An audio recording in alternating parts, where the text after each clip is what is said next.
दोस्तों, starlight classes exam श्रीचल में आप सभी का स्वागत है। दोस्तों, यहाँ पर हम आपको यूपी टेट एग्ज़ाम 2023 के लिए गणित पेपर 2 से संबंधित ये हमारा क्लास फर्स्ट है। आज का हमारा टॉपिक है उत्तर प्रदेश शिक्षक पात्रता परीक्षा UP TET 2011, B TET and REET 2011 के महत्वपूर्ण प्रश्नों पर चर्चा करेंगे। क्वेश्चन फर्स्ट हमारे पास में है, एक खंभे की लंबाई का 1/5 भाग 1/5 भाग जो है पानी में, 1/5 भाग पानी में तथा 10 फीट की लंबाई का शेष भाग पानी के बाहर है। खंभे की पूरी लंबाई क्या है, ये क्वेश्चन में पूछा गया है। यानी खंभे की लंबाई का 1/5 भाग किस में है, कीचड़ में है। आधा भाग जो है वो किस में है, आधा भाग जो किस में है वो पानी में है। और जो 10 फीट की लंबाई का शेष भाग एट मीन्स पानी के बाहर है। खंभे की पूरी लंबाई पूछी गई, यूपी टेट नवंबर 2011 का ये क्वेश्चन था। आंसर थे हमारे पास में 26 feet 6 inch, 33 feet 4 inch, 36 feet या 37 फीट 9 इंच। ये हमारे कुछ आंसर दिए हुए थे।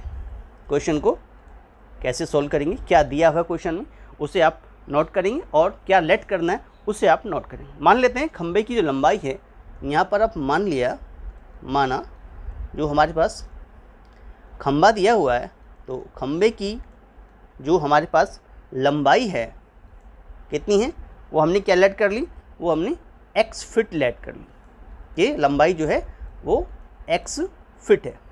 क्लियर। चलिए, अकॉर्डिंग टू क्वेश्चन अगर हम देखें, तो खंभे की लंबाई का कीचड़ में भाग कितना है, यानी कि जो हमारा खंभा है, खंभे की जो लंबाई है, लंबाई का कीचड़ में भाग कितना है।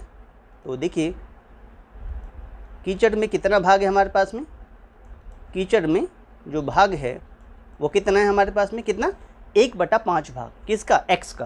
क्या कर देंगे, x/5 फीट, ये हमारा कीचड़ में भाग हो गया। क्लियर हुआ। चलिए, खंभे की लंबाई का पानी में भाग कितना है, इसी प्रकार से नेक्स्ट करेंगे कि खंभे की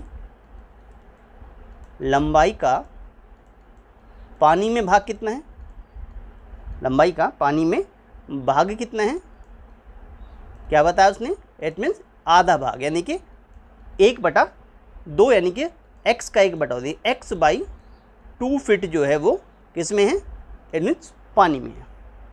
शेष लंबाई कितनी है, जो शेष लंबाई हमारे पास बची हुई है, वो शेष लंबाई जो है वो कितनी है, वो है हमारे पास में 10 फीट दिखा रखी। ये कुछ चीज़ें हमें गिवन थी और हमने लेट किया था खंभे की लंबाई x फीट है। चलिए, अकॉर्डिंग टू क्वेश्चन आप क्या कहें, क्वेश्चन के हिसाब से क्वेश्चन क्या कहता है कि x/5 और क्या किया, x/2 और साथ में 10 और ऐड कर दें तो ये वैल्यू टोटल, यानी कि खंभे की जो लंबाई x के इक्वल आ जाती है।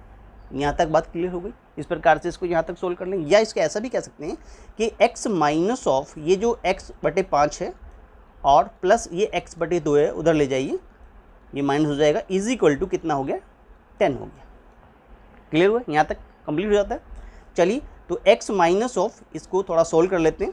5 2 10 हो गया, तो 5 2 यानी 2x बन जाएगा और ये वैल्यू बनेगी 2 5 तो यानी कि 5x बन जाएगा। ठीक, क्लियर। और इज इक्वल टू ये बन गया 10, यानी कि वैल्यू बनी कि x माइनस 7x अपॉन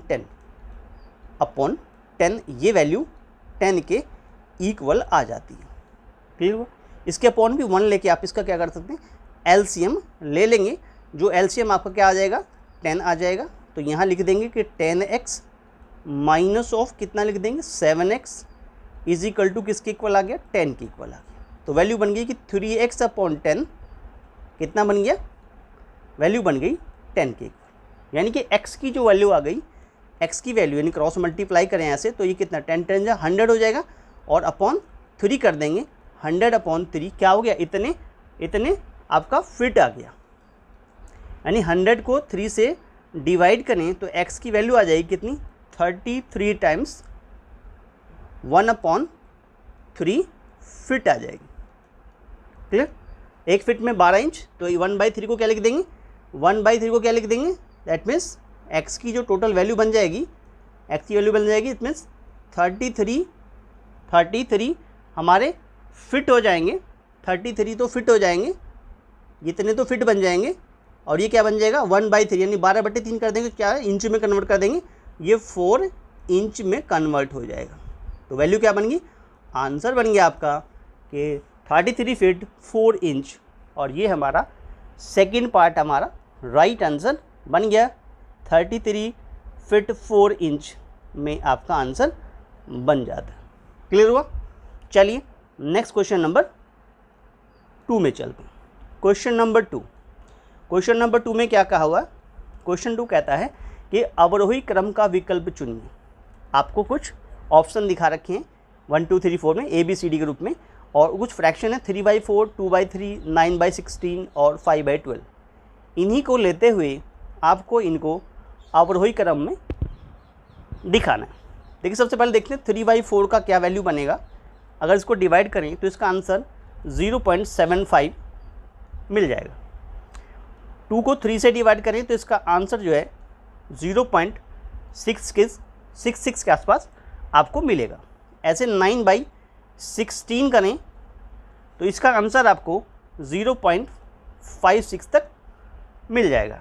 ऐसे 5/12 करें तो 5/12 करेंगे तो इसकी वैल्यू आपको क्या मिल जाएगी 0.41 के आसपास आपको वैल्यू मिल जाती है। हम देखते हैं सभी को, अगर देखें तो ये वैल्यू जो देख रहे हैं कि 0.75 ये वाली वैल्यू जो है, क्लियर, ये बड़ी है। किससे बड़ी है? 0.66 से। ये किससे बड़ी है? 0.56 से बड़ी है। ये किससे बड़ी है? 0.41 से ऐसे बड़ी है। ठीक है, तो हमें क्या लिखना था? बड़े से छोटे की ओर, इट मीन्स अवरोही क्रम में लिखना था। तो ये किससे मिला? 3/4 से मिला। ठीक है, ये किससे मिला? 2/3 से मिला। और ये किससे मिला? 9/16 से मिला। और ये किससे मिला? ये मिला 5/12 से। तो फ्रैक्शन कौन हो गया? यही आंसर बन गया आपका। फ्रैक्शन कौन हो गया? फ्रैक्शन पहले वाले बन गया। First is your answer, A part is your answer. 3/4, 2/3, 9/16 और 5/12, ये आप क्या बन गए? आंसर बन जाता है। चलिए नेक्स्ट क्वेश्चन नंबर 3 में चलते हैं। क्वेश्चन नंबर 3 क्या कहता है? क्वेश्चन नंबर 3 कि वह न्यूनतम भिन्न क्या है जिसे 4 3/7 माइनस 3 5/9 प्लस 11 5/21 से घटाने पर एक पूर्णांक परिणाम देगा। पूर्णांक वैल्यू मिलेगी। यूपी टेट नवंबर 2011 में क्वेश्चन ये पूछा गया था। आंसर थे 1/3, 1/6, 1/7 और 1/9। हमें कुछ आंसर ऐसे दिखा रखे थे। क्लियर हुआ? सबसे पहले देखिए जो आपको वैल्यू दी हुई क्या है? 4 टाइम्स 3/7 माइनस 3 5/9 प्लस 11 5/21। इसे आप ऐसा भी लिख सकते हैं कि 4 माइनस 3 प्लस 11 और साथ में प्लस का साइन लगाते हुए 3/7 माइनस 5/9 और प्लस 5/21, ऐसे आप इसको लिख सकते हैं। चलिए इसमें प्लस की वैल्यू देखें तो 11 और 4 करें तो ये 15 हो जाएगा। 15 माइनस 3 कर दें तो ये वैल्यू बन जाएगी आपकी, इसको ऐसे लिख लें 15 माइनस 3 1 टाइम्स, और प्लस यहाँ पे आप इसका एलसीएम ले सकते हैं। कितना आ जाएगा? 63 आ जाएगा। तो 7 से कैंसिल करेंगे, 7 9 जा 9 3 जा 27 बन गया, माइनस ऑफ 9 7 जा, और 7 से करेंगे तो 7 5 जा 35 बन जाएगा, और प्लस 21 से 63 हो जाए, 3 5 15 हो गया, 15 बन गया। और इस प्रकार से आपकी वैल्यू बन गई। देखिए यहाँ पे आप देखेंगे तो ये कितना बन गया? 12 बन जाता है।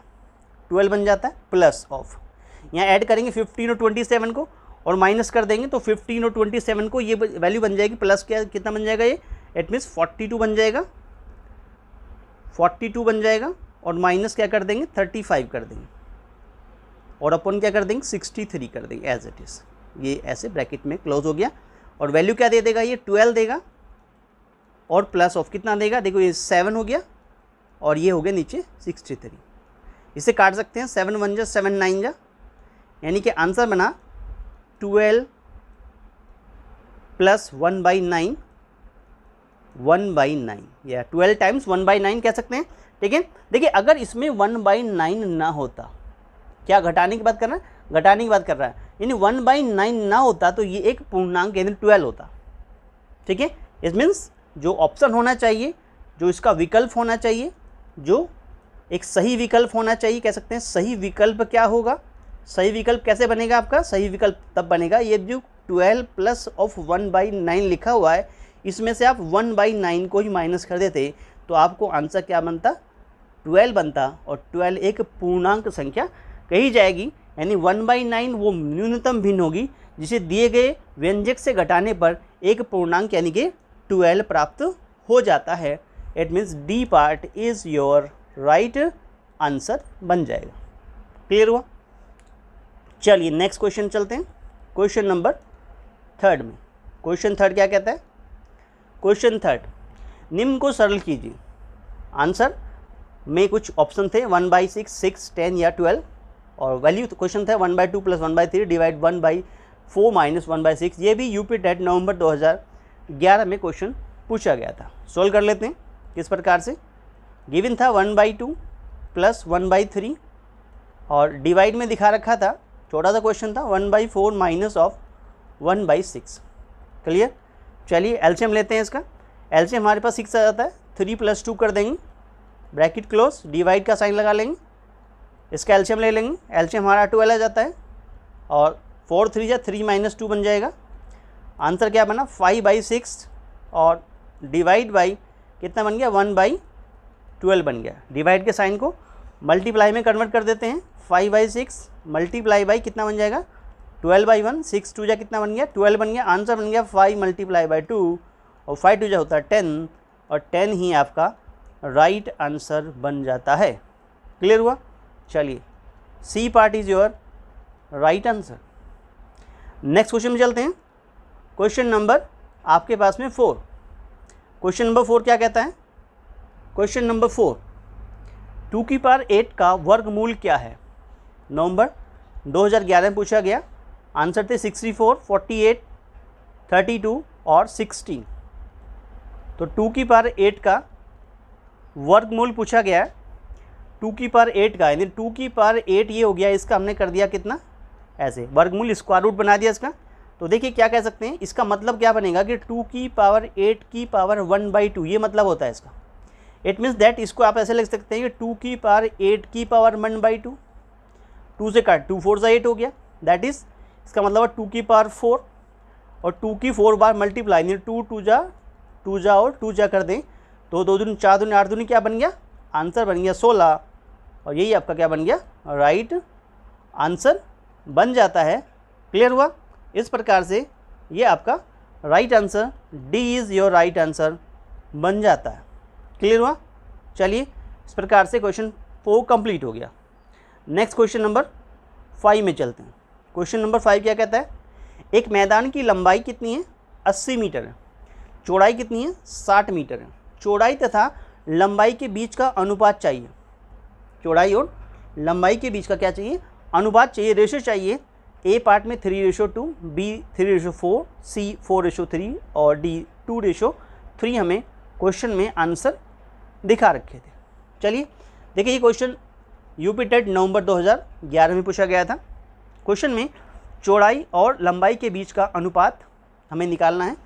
यानी चौड़ाई जो हमारे पास में है, चौड़ाई, ठीक है, और रेशो क्या करनी है हमें, किसका, चौड़ाई और तथा लंबाई के बीच अनुपात। चौड़ाई तथा एट में लंबाई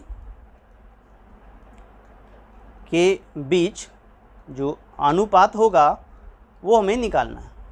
ठीक है, देख क्या होगा, यानी कि चौड़ाई जो आपके पास में है और रेशो कर देंगे कि जो लंबाई हमारे पास में है। चौड़ाई कितनी है हमारे पास में, चौड़ाई हमारी है 60 और लंबाई कितनी है हमारी, लंबाई है 80। इसका मतलब क्या बन गया, देखिए मीन्स इसे ऐसे भी लिख सकते हैं कि 60/80 कर दें इसको तो कितना बन गया, 2 3 जा 2 4 जा, इट मीन्स आंसर बन गया 3 रेशो क्या बन गया 4। 3:4 is your right answer. 3:4 B part is your right answer बन जाता है 3:4। क्लियर हुआ? चलिए नेक्स्ट क्वेश्चन में चलते हैं। क्वेश्चन नंबर ऑफ 7 क्या कहता है, किसी त्रिभुज के कोण 3:7:8 के अनुपात में है। वृत्तम कोण यानी मैक्सिमम एंगल क्या होगा, ये पूछा गया था यूपी टेट नवंबर 2011 में। आंसर थे 60 डिग्री, 70 डिग्री, 75 डिग्री और 80 डिग्री। हमें कुछ आंसर ऐसे दिखा रखे थे। चलिए देखिए, मान लेते हैं त्रिभुज के तीनों कोणों की माप क्या है। माना जो त्रिभुज दिखा रखा है, त्रिभुज के तीनों कोणों की क्या कर लेते हैं, तीनों कोणों की जो माप है वो क्रमशः क्या हो जाती है। देखिए इट मीन्स 3x हो जाती है, 7x हो जाती है और क्या हो जाती है, और 8x हो जाती है। ये हमने इस त्रिभुज की तीनों कोणों की जो वैल्यू है वो हमने इस तरह से लेट कर ली। हम जानते हैं, वी नो, क्या जानते हैं हम इसमें, इट मीन्स कि सम ऑफ जो एंगल होता है, sum of angle of a triangle जो होता है वो इक्वल टू क्या होता है, sum of angles of a triangle is equal to कितना होता है, 180 डिग्री होता है। क्लियर। इसका मतलब क्या हुआ कि 3x plus 7x plus 8x ये सब मिलके 180 डिग्री बनाने चाहिए, 180 डिग्री बनाने चाहिए। इनको ऐड करेंगे तो कितना हो गया, 7 3 10 18 हो गया। 18x जो है वो आपका 180 डिग्री के इक्वल आना चाहिए। इट मीन्स x की वैल्यू कितनी बन गई, 180/18 बन गई। और 180 को कितनी बार काट देगा, 10 बार कैंसिल कर देगा। ठीक है, तो x की वैल्यू कितना आ गई, x की वैल्यू आ गई 10 डिग्री। चलिए अब इसको तो त्रिभुज में वृत्तम कोण का मान क्या है, त्रिभुज का मैक्सिमम एंगल पूछ रहे हैं। यानी कि मैक्सिमम एंगल हमारे पास में जो मैक्सिमम एंगल होगा, मैक्सिमम एंगल क्या दिखा रखा, मैक्सिमम एंगल कितना होगा, 8x होगा। मैक्सिमम एंगल कितना है, 8x है। दैट इज 8 मल्टीप्लाई बाई कितना होगा, 10 हो गया। वैल्यू कितना आ गई, 8 मल्टीप्लाई 10 करेंगे तो आंसर कितना बन गया, 80 डिग्री बन गया। That is your right answer, 80 is your right answer बन गया। D part is your right answer. Clear हुआ दोस्तों। अगर वीडियो अच्छा लग रहा हो तो वीडियो को लाइक ज़रूर करें, अपने दोस्तों में शेयर जरूर करें मेरे प्यारे दोस्तों। और starlight classes exam study channel को आपने जो प्यार दिया है और वो बहुत अच्छा प्यार दिया आपने, और इसको सब्सक्राइब जरूर करें मेरे प्यारे दोस्तों। चलिए नेक्स्ट क्वेश्चन में चलते हैं। क्वेश्चन नंबर 8 क्या कहता है, 50 विद्यार्थियों की कक्षा में 40% लड़कियां हैं, 40% लड़कियां हैं। कक्षा में लड़कों की संख्या क्या होगी। ये क्वेश्चन नवंबर 2011 में पूछा गया था। चलिए आंसर थे इट मीन्स 20, 10, 25 और 30। ये कुछ हमें आंसर दिखा रखे। 50 विद्यार्थियों की कक्षा में 40% जो है वो लड़कियां हैं। यानी कक्षा में लड़कों का प्रतिशत कैसे निकालें, तो कक्षा में लड़कों का प्रतिशत क्या होगा, लड़कों का प्रतिशत कितना होगा हमारे पास में, लड़कों का प्रतिशत कितना होगा। देखिए ये कैसे निकालेंगे आप कि 100 में से आप क्या कर दीजिए, 100 में से 40 माइनस कर दीजिए, लड़कियों की संख्या क्या कर दीजिए, माइनस कर दीजिए, तो आपको 60% क्या निकल के आ गए, 60% लड़कों की संख्या निकल के। लड़कियों की संख्या आपने क्या कर दी, माइनस कर दी 100 में से, तो 60% लड़कों का प्रतिशत निकल के आ गया। ठीक है, तो कक्षा में लड़कों की संख्या कितनी हो गई, आप क्या निकाल सकते हैं आराम से, कि कक्षा में लड़कों की संख्या कितनी हो गई, लड़कों की क्या हुई संख्या जो है वो कितनी हो गई। टोटल कितने थे हमारे पास, 50 विद्यार्थी थे। इसका क्या कर देंगे, 60% कर देंगे, 50 का 60% कर दें, यानी कि बन गया 50 मल्टीप्लाई 60 अपॉन क्या कर देंगे, 100 कर देंगे। ये 2 0 कट जाएंगी, क्या बना 5 मल्टीप्लाई बाई 6, और 5 6 से क्या होता है 30 होता है। Is your right answer, D part is your right answer. चलिए नेक्स्ट क्वेश्चन में चलते हैं। क्वेश्चन नंबर 9, क्वेश्चन नंबर 9 क्या कहता, बहुत ही अच्छा क्वेश्चन आया था नवंबर 2011 के अंदर। ये भी अच्छा क्वेश्चन था कि निम्न को दशमलव रूप में व्यक्त कीजिए। ₹37.25 में प्लस किया था ₹2.30 अपॉन था 12.767 माइनस था 4.27 माइनस 1/10 ऑफ 30.45 में से 1.20 रुपीज़ माइनस था 9.58 माइनस 6.33। ऐसे कुछ आंसर थे 4.10 रुपीज़, 3.75 रुपीज़ और रुपीज़ था 5.30, 3.80। ये कुछ हमें आंसर दिए हुए थे।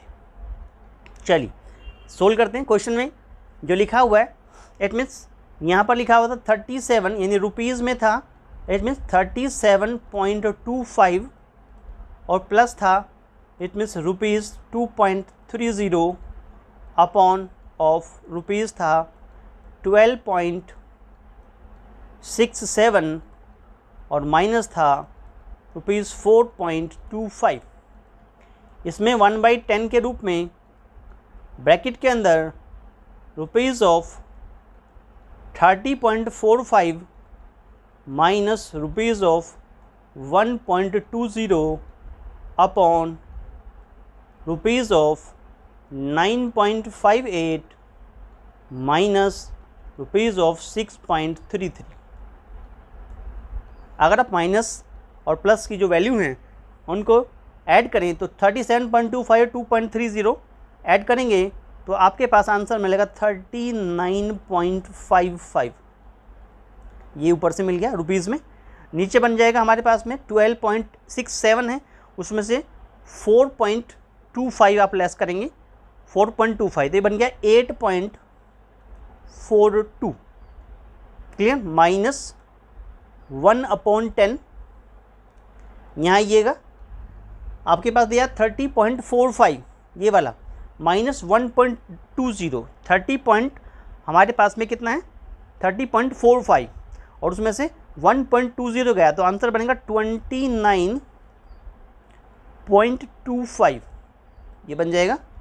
नीचे देखेंगे 9.58 है माइनस 6.33 करेंगे तो ये 3.25 वैल्यू आपको मिल जाती है।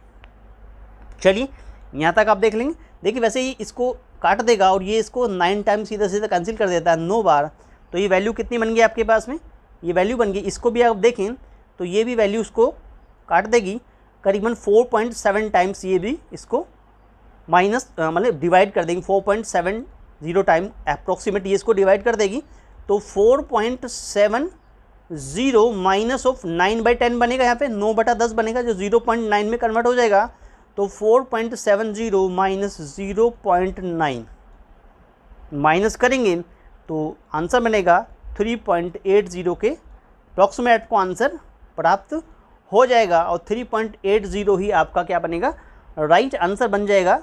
ये वैल्यू आपकी 3.80 अप्रॉक्सीमेट वैल्यू में 3.80 वैल्यू आपको प्राप्त हो जाएगी। क्लियर हुआ। चलिए तो डी पार्ट आपका राइट आंसर बन जाता है। नेक्स्ट क्वेश्चन नंबर 10 में चलते हैं। क्वेश्चन नंबर 10 क्या कहता है क्वेश्चन 10, ये किसी घन का पृष्ठ क्षेत्रफल 96 सेंटीमीटर स्क्वायर है, इसकी भुजा की लंबाई क्या होगी, ये पूछा गया था नवंबर 2011 में। आंसर थे 4 सेंटीमीटर, 5 सेंटीमीटर, 6 सेंटीमीटर और 8 सेंटीमीटर हमें आंसर दिखा रखे थे। सॉल्यूशन करते हैं। देखिए क्या कहता है क्वेश्चन के अंदर कि किसी घन का पृष्ठ क्षेत्रफल, अब सबसे घन की बात की है तो उसकी भुजा को मानना पड़ेगा। माना घन की भुजा की जो लंबाई है, घन की भुजा की जो लंबाई हमारे पास में, भुजा की जो लंबाई है उसे आप क्या मान लेते हैं, वो आप क्या करते हैं इट मीन्स ए सेंटीमीटर मान लेते हैं, ए सेंटीमीटर है ऐसा हमने लेट कर लिया। घन की भुजा की जो लंबाई है वो 8 सेंटीमीटर। अब क्वेश्चन के अकॉर्डिंग टू क्वेश्चन क्या कहा कि घन का पृष्ठ क्षेत्रफल हमें दिखा रखा। वैसे घन का जो पृष्ठ क्षेत्रफल है, घन का जो पृष्ठ क्षेत्रफल होता है वो इजिकल टू होता है 6 गुना भुजा की घात 2 यानी कि a की पावर 2। जी हमें 96 दिखा रखा है, इट मीन्स 6 a की पावर 2। तो ये क्या बन जाएगा, a का स्क्वायर क्या बन जाएगा 96/6 बन जाएगा। और ये इसको 96/6 बन जाएगा, और चाहे तो इसको काट सकते हैं, 6 1 जा और 6 6 जा, तो ए स्क्वायर की जो वैल्यू आ गई वो 16 आ जाएगी, और ए का आंसर आ जाएगा अंडर द रूट ऑफ 16, जो वैल्यू क्या देगा 4 देगा। ए मतलब भुजा की लंबाई जो है वो निकल के आ गई, यानी घन की जो प्रत्येक भुजा होगी, घन की जो प्रत्येक भुजा होगी, घन की प्रत्येक भुजा की जो लंबाई हमारे पास बनेगी, लंबाई कितनी होगी, लंबाई 4 सेंटीमीटर, क्या हो गया 4 सेंटीमीटर होगी। क्लियर, यही आपका क्या बन गया, आंसर बन गया। इतने सेंटीमीटर जो है आपका, यानी कि आपका 4 सेंटीमीटर आपका राइट आंसर बन जाता है। ये आपका A part is your right answer. Clear हुआ। चलिए नेक्स्ट क्वेश्चन नंबर चलते हैं 11 में। बहुत ही प्यारा क्वेश्चन है, अच्छा क्वेश्चन था अपने आप में, एक तरह से कहीं तो ऐसे क्वेश्चन आ जाते हैं, इम्पोर्टेंट भी लिख सकते हैं, अच्छा क्वेश्चन है। क्या कहा गया कि यदि समुच्च यानी सेट ए की बात करें, जिसमें जो एलिमेंट है वो 2 3 4 5 6 हैं, 2 3 4 5 6, और समुच्च यानी कि बी इन सेट बी के अंदर जो एलिमेंट है 3 5 7 9 है, तो ए इंटरसेक्शन बी, ये साइन जो होता है इंटरसेक्शन का होता है, it means A intersection B में कितने अवयव होंगे, ये हमसे पूछा गया था नवंबर 2011 में यूपी टेट में। आंसर था 0 1 2 या 3, ये कुछ हमें आंसर दिखा रखे थे। देखिए हमारे पास में जो सेट ए लिखा हुआ है, सेट ए की मतलब ए की वैल्यू जो दिखा रखी है सेट ए की, उसमें कितने एलिमेंट है 2 3 4 5 और 6, ये एलिमेंट थे। सेट बी के अंदर जो एलिमेंट हमारे पास में है वो कितने हैं 3 5 7 और 9 हमारे पास, ये कुछ एलिमेंट हमें दिखा रखे थे। चलिए अब हमें ए इंटरसेक्शन बी निकालना है। अब ए इंटरसेक्शन बी का मतलब हुआ इन दोनों में एट मीन्स कौन कौन कॉमन, जैसे 3 यहाँ पर भी है 3 यहाँ पर भी है, एक तो 3 कॉमन हो गया, 5 यहाँ पर भी है 5 यहाँ पर भी है, यानी 5 कॉमन हो गया, यानी 2 ही एलिमेंट कॉमन आए 3 और 5, 2 एलिमेंट कॉमन आ गए। इसका मतलब ए इंटरसेक्शन बी में कुल 2 अवयव होंगे, यानी कि it means A intersection B में क्या हुआ, कुल कितने होंगे 2 अवयव होंगे, 2 अवयव होंगे। ठीक है, 2 ही एलिमेंट मिले इसके अंदर, यही आपके वैल्यू बन जाती है, आंसर बन गया 2, यानी कि C part is your right answer. Clear हुआ। चलिए नेक्स्ट क्वेश्चन नंबर 12 में चलते हैं। क्वेश्चन नंबर 12 क्या कहता है, एक 4.85 मीटर लंबे खंबे यानी पोल को 5 बराबर भागों में विभाजित किया जाता है, प्रत्येक भाग की लंबाई क्या होगी। यूपी टेट नवंबर 2011 में पूछा गया। आंसर के रूप में क्या क्या वैल्यू दिखा रखी थी, आंसर में दिखा रखा है 0.85 मीटर, बी पार्ट में हमारे पास में था 0.97 मीटर, सी पार्ट हमारे पास में था 0.95 मीटर और डी पार्ट था 0.92 मीटर। चलिए देखिए, जो लंबाई हमारे पास में है खंबे की, जो टोटल लंबाई है उसको क्या कर दिए 5 बराबर भागों में बांटना है। तो खंबे को 5 बराबर भागों में बांटने पर एक भाग की लंबाई कितनी होगी, तो एक भाग की लंबाई हमें निकालनी है। तो एक भाग की लंबाई हमारे पास क्या निकलेगी वो हमें देखना है। तो टोटल जो हमारे पास लंबाई है कितनी है 4.85 मीटर है, इतने मीटर है, इसको क्या कर दीजिए 5 से डिवाइड कर दीजिए। ठीक है, तो कितना आ जाएगा 0. कितना 5 9 45 और 5 7 35 इतने मीटर, और यही आपका आंसर बन गया। छोटा सा क्वेश्चन था, 0.97 metre is your right answer, 0.97 metre clear is your right answer बन जाता है। चलिए नेक्स्ट क्वेश्चन नंबर 13 में चलते हैं। क्वेश्चन नंबर 13 क्या कहता है, किसी वस्तु का अंकित मूल्य जो है वो 8,000 रुपये है, इसे 7,200 रुपये में बेच दिया गया, सेल कर दिया गया। छूट प्रतिशत क्या हुई, कितना का डिस्काउंट क्या मिला, छूट प्रतिशत निकालनी है। ये भी नवंबर 2011 में क्वेश्चन पूछा गया था। क्वेश्चन था, आंसर थे 10%, 8%, 12% या 11.1%। ये कुछ हमें आंसर दिखा रखे थे। देखिए वस्तु का जो प्राप्त छूट है, वस्तु पर जो प्राप्त छूट है वो आप अंकित मूल्य में से विक्रय मूल्य को माइनस कर दें, यानी कि जो हमारे पास में वस्तु पर प्राप्त छूट जो मिली हुई है, कितनी छूट मिली हुई है, प्राप्त जो छूट मिली हुई है उसको लिए क्या करेंगे, जो अंकित मूल्य है यानी वस्तु पे जो मूल्य अंकित हो रहा है, अंकित मूल्य जो है माइनस, और वस्तु को कितने में बेचा गया, विक्रय मूल्य हमारे पास क्या है, जो विक्रय मूल्य हमारे पास में है वो क्या कर दीजिए, माइनस कर दीजिए। तो कितना बना, देखिए 8,000 रुपये तो उस पर लिखा हुआ था, ठीक है, माइनस 7,200 रुपये में वो सेल हो गई। इसका मतलब क्या हुआ, इट मीन्स ₹800 इतने की छूट प्राप्त हुई। अब मान लेते हैं कि उस व्यापार में जो भी उस वस्तु का व्यापार किया गया उसमें X% छूट दी गई। मान लेते हैं, माना वस्तु पर इट मीन्स X% छूट दी गई। तो अगर X% छूट दी गई है वस्तु पर, अगर X% छूट दी गई है हमारे पास में, तो किस प्रकार से हमारा वैल्यू बनेगा, वस्तु पर X% छूट दी गई है तो अब वैल्यू क्या बनेगी, तब वैल्यू क्या बनेगी, देखिए 800 का जो 8,000 है, यानी 8,000 का X% किसके बराबर होगा, 800 के बराबर होगा, ठीक है। 8,000 का X% मतलब कितना बनेगा, 8,000 तो ये रहा, इसका X% निकालेंगे तो X/100 करना पड़ेगा, इजिकल टू कितना बन गया, 800 बन गया। क्लियर हुआ। चलिए तो क्या कर लेते हैं, देखिए ऐसे क्रॉस मल्टीप्लाई कर दें तो क्या बन जाएगा हमारे पास कि x की वैल्यू ऐसे आ जाएगी कि 800 मल्टीप्लाई बाई 100 डिवाइड बाई 8,000, ठीक है। देखिए इस 2 जीरो से तो ये 2 जीरो कट गए, इस 1 जीरो से ये 1 जीरो कट गया, इस 8 से ये 10 बार कट गया, तो क्या वैल्यू बन गई, x की जो वैल्यू है कितने आ गई, 10% छूट मिल गई आपको, ठीक है। तो ये अब क्या हो गया, यही आपका फाइनल आंसर बन जाता है 10%, यानी A part is your right answer. Clear हुआ दोस्तों। अगर वीडियो अच्छा लग रहा हो तो वीडियो को लाइक ज़रूर करें, अपने दोस्तों में शेयर ज़रूर करें, और स्टारलाइट क्लासेस एग्ज़ाम इस चैनल को मेरे प्यारे दोस्तों सब्सक्राइब ज़रूर करें। चलिए नेक्स्ट क्वेश्चन नंबर 14। क्वेश्चन 14 क्या कहता है, किसी ऋजुरेखीय कोण का 0.2 यानी 0.2 गुना कोण कितने अंश का होगा। ये भी नवंबर 2011 में क्वेश्चन पूछा गया था। इट मीन्स 20 डिग्री होगा, 32 डिग्री होगा, 36 डिग्री होगा या 45 डिग्री होगा।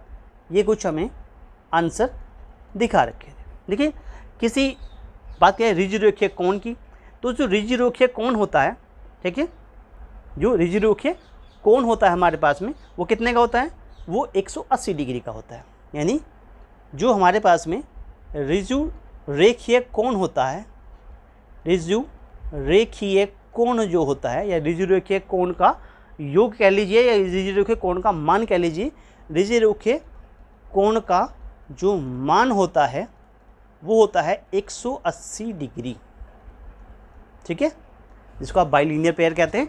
दैट इज, तो ये वैल्यू बन गई, ऋजुरेखीय कोण का मान 180 डिग्री होता है। अब ये क्या कहता है कि ऋजुरेखीय कोण का 0.2 गुना, इट मीन्स जो हमारे पास में क्या हो गया, ऋजुरेखीय कोण है, ऋजुरेखीय जो कोण है हमारे पास में उसका क्या कर रहा है 0.2 गुना, इतने गुना करेंगे तो क्या बन जाएगा, इतने गुना जो कोण बनेगा वो क्या बनेगा, वो कोण बनेगा हमारे पास में 180 डिग्री का 0.2 से मल्टीप्लाई कर देंगे।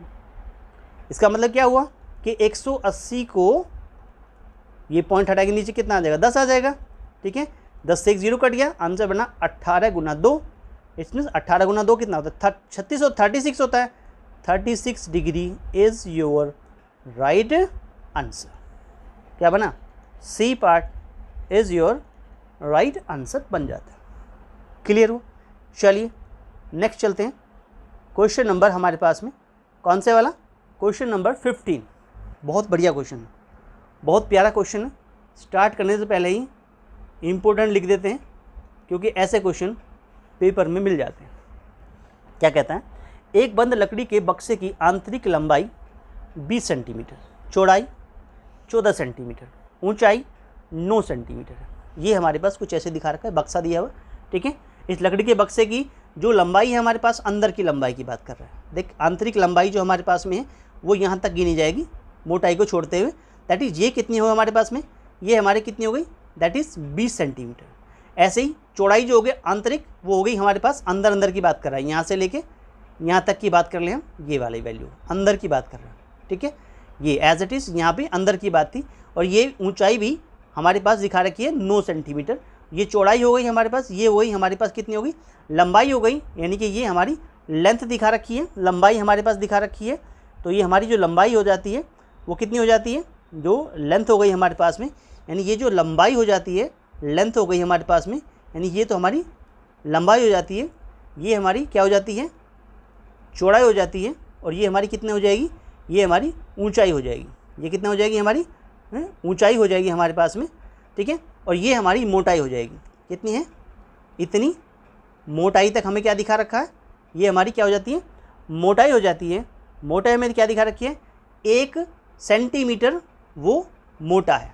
क्या है, 1 सेंटीमीटर क्या दिखा रखा हमें, मोटाई की वैल्यू दिखा रखी है। तो ये हमारी जो है मोटाई हो जाती है। इसको लिख लेते हैं यहाँ पे कि ये हमें जो है क्वेश्चन में 1 सेंटीमीटर की मोटाई दिखा रखी है। यहाँ तक बात समझ में आ गई।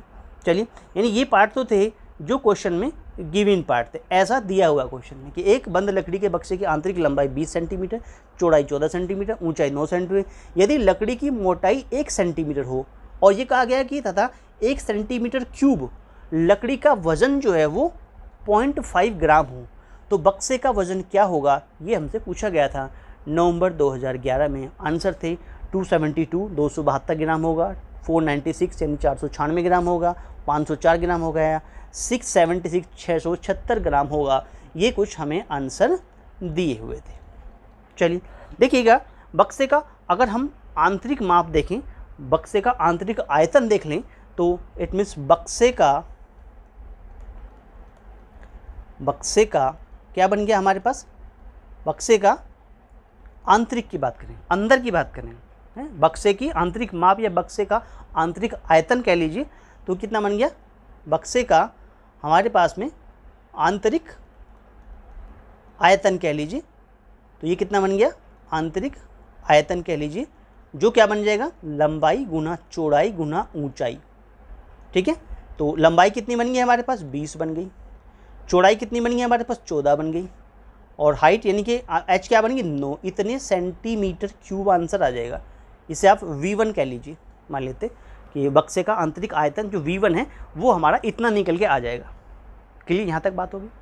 अब बक्से की बाहरी माप की बात करें, अब हम बक्से की बाहरी माप की बात करें, जो बाहरी माप, बाहर की माप जो होगी हमारे, उसमें लंबाई की बात करें। देखिए लंबाई कितनी हो जाएगी, ये जो 20 दिखा रखा है, 20 जो हमारे पास दिखा रखा है, इसमें 1 सेंटीमीटर इधर 1 सेंटीमीटर इधर, कितने जुड़ जाएंगे, 1 + 1 कितने हो गए, 1 + 1 दोनों तरफ से कितने हो गए, 2 जुड़ गए, यानी ये हो गया 22 सेंटीमीटर। ये तो लंबाई बन गई, बक्से की लंबाई बन गई। अब चौड़ाई की बात करें, तो चौड़ाई क्या बन जाएगी हमारे पास में, चौड़ाई में कितना, 14 तो हमारे पास दिखा रखा है, 14 दिखा रखा है, इट मीन्स कितना है, 14 हमारे पास दिखा रखा है। ये एज इट इज़ रहेगा, इसमें कोई बदलाव नहीं आएगा, यानी चौड़ाई एज इट इज़ ही रहेगी। चलिए, तो क्वेश्चन कहता है हमारे पास में ऊंचाई की बात करें, ऊंचाई की बात करें, नहीं चौड़ाई में भी बढ़ जाएगा, चौड़ाई में भी हमारे पास 1 + 1 हो जाएगा, चौड़ाई ऐसे नहीं रहेगी, चौड़ाई में भी यहाँ कि मोटाई इधर 1 इधर है और 1 इधर है, नहीं चौड़ाई में बढ़ जाएगा, तो चौड़ाई में हमारे पास 2 बढ़ गए, तो कितने हो गई चौड़ाई हमारी, चौड़ाई बन गई 16 सेंटीमीटर। ठीक है, तो चौड़ाई बढ़ गई हमारे पास 16 सेंटीमीटर। अब ऊंचाई में बढ़ेगा, इस तरह से क्या होगा, ऊंचाई में बढ़ेगा, तो ऊंचाई हमारे पास क्या बन जाएगी, ऊंचाई हमारे पास बन जाएगी, इट मीन्स 9 में भी 1 + 1 होगा, इट मीन्स ये कितना बन जाएगा, एक नीचे एक ऊपर से, तो 9 + 2 कितना होगा, 11 सेंटीमीटर वैल्यू बन गई। यहाँ तक बात समझ में आ गई। अब बक्से का अगर हम बाहरी आयतन निकालें, बक्से का बाहरी आयतन निकालें, तो इस तरीके से हमारे पास ये वैल्यू बन गई। इतनी, यहाँ तक क्लियर हो गया।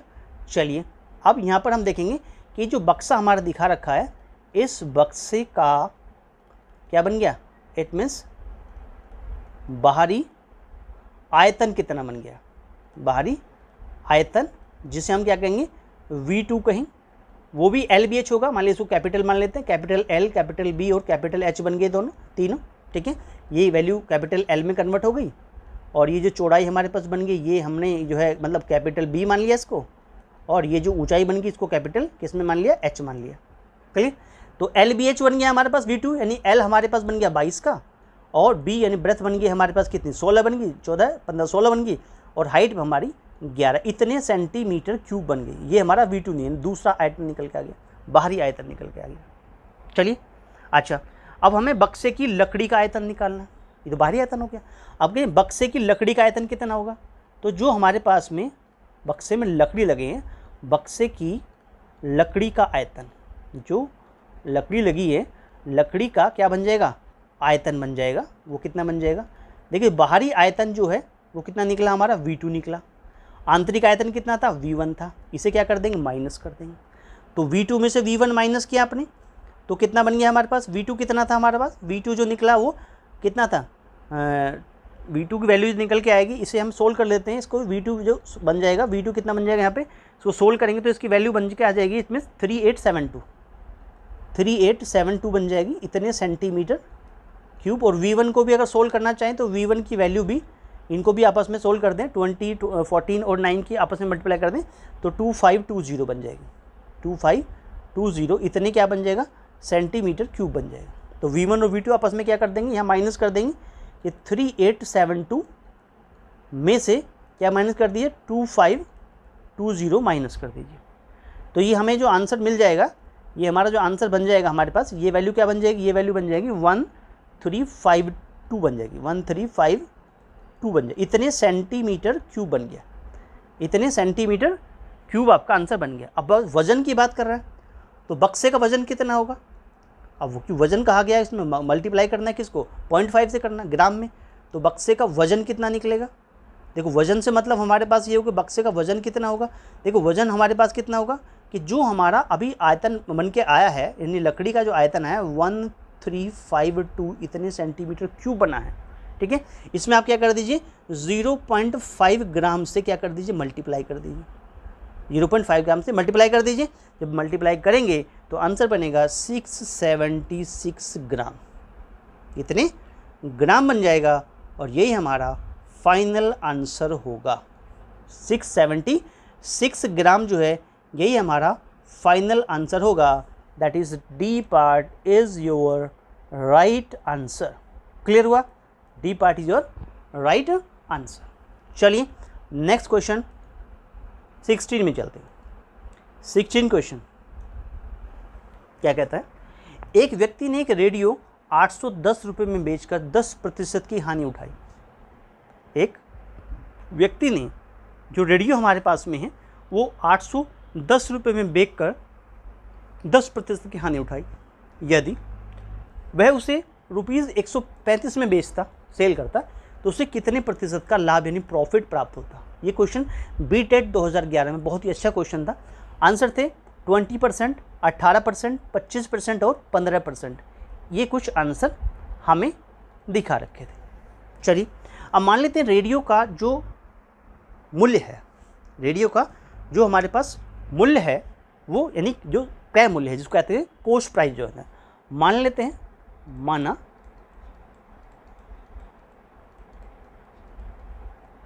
रेडियो का जो हम कह सकते हैं क्रय मूल्य कह लीजिए, कॉस्ट प्राइस कह लीजिए, क्रय मूल्य जो है it means CP cost price कितना मान लिया हमने X रुपीज़ मान लिया, रुपीज़ क्या मान लिया X मान लिया, क्या है वो रुपीज़ X है।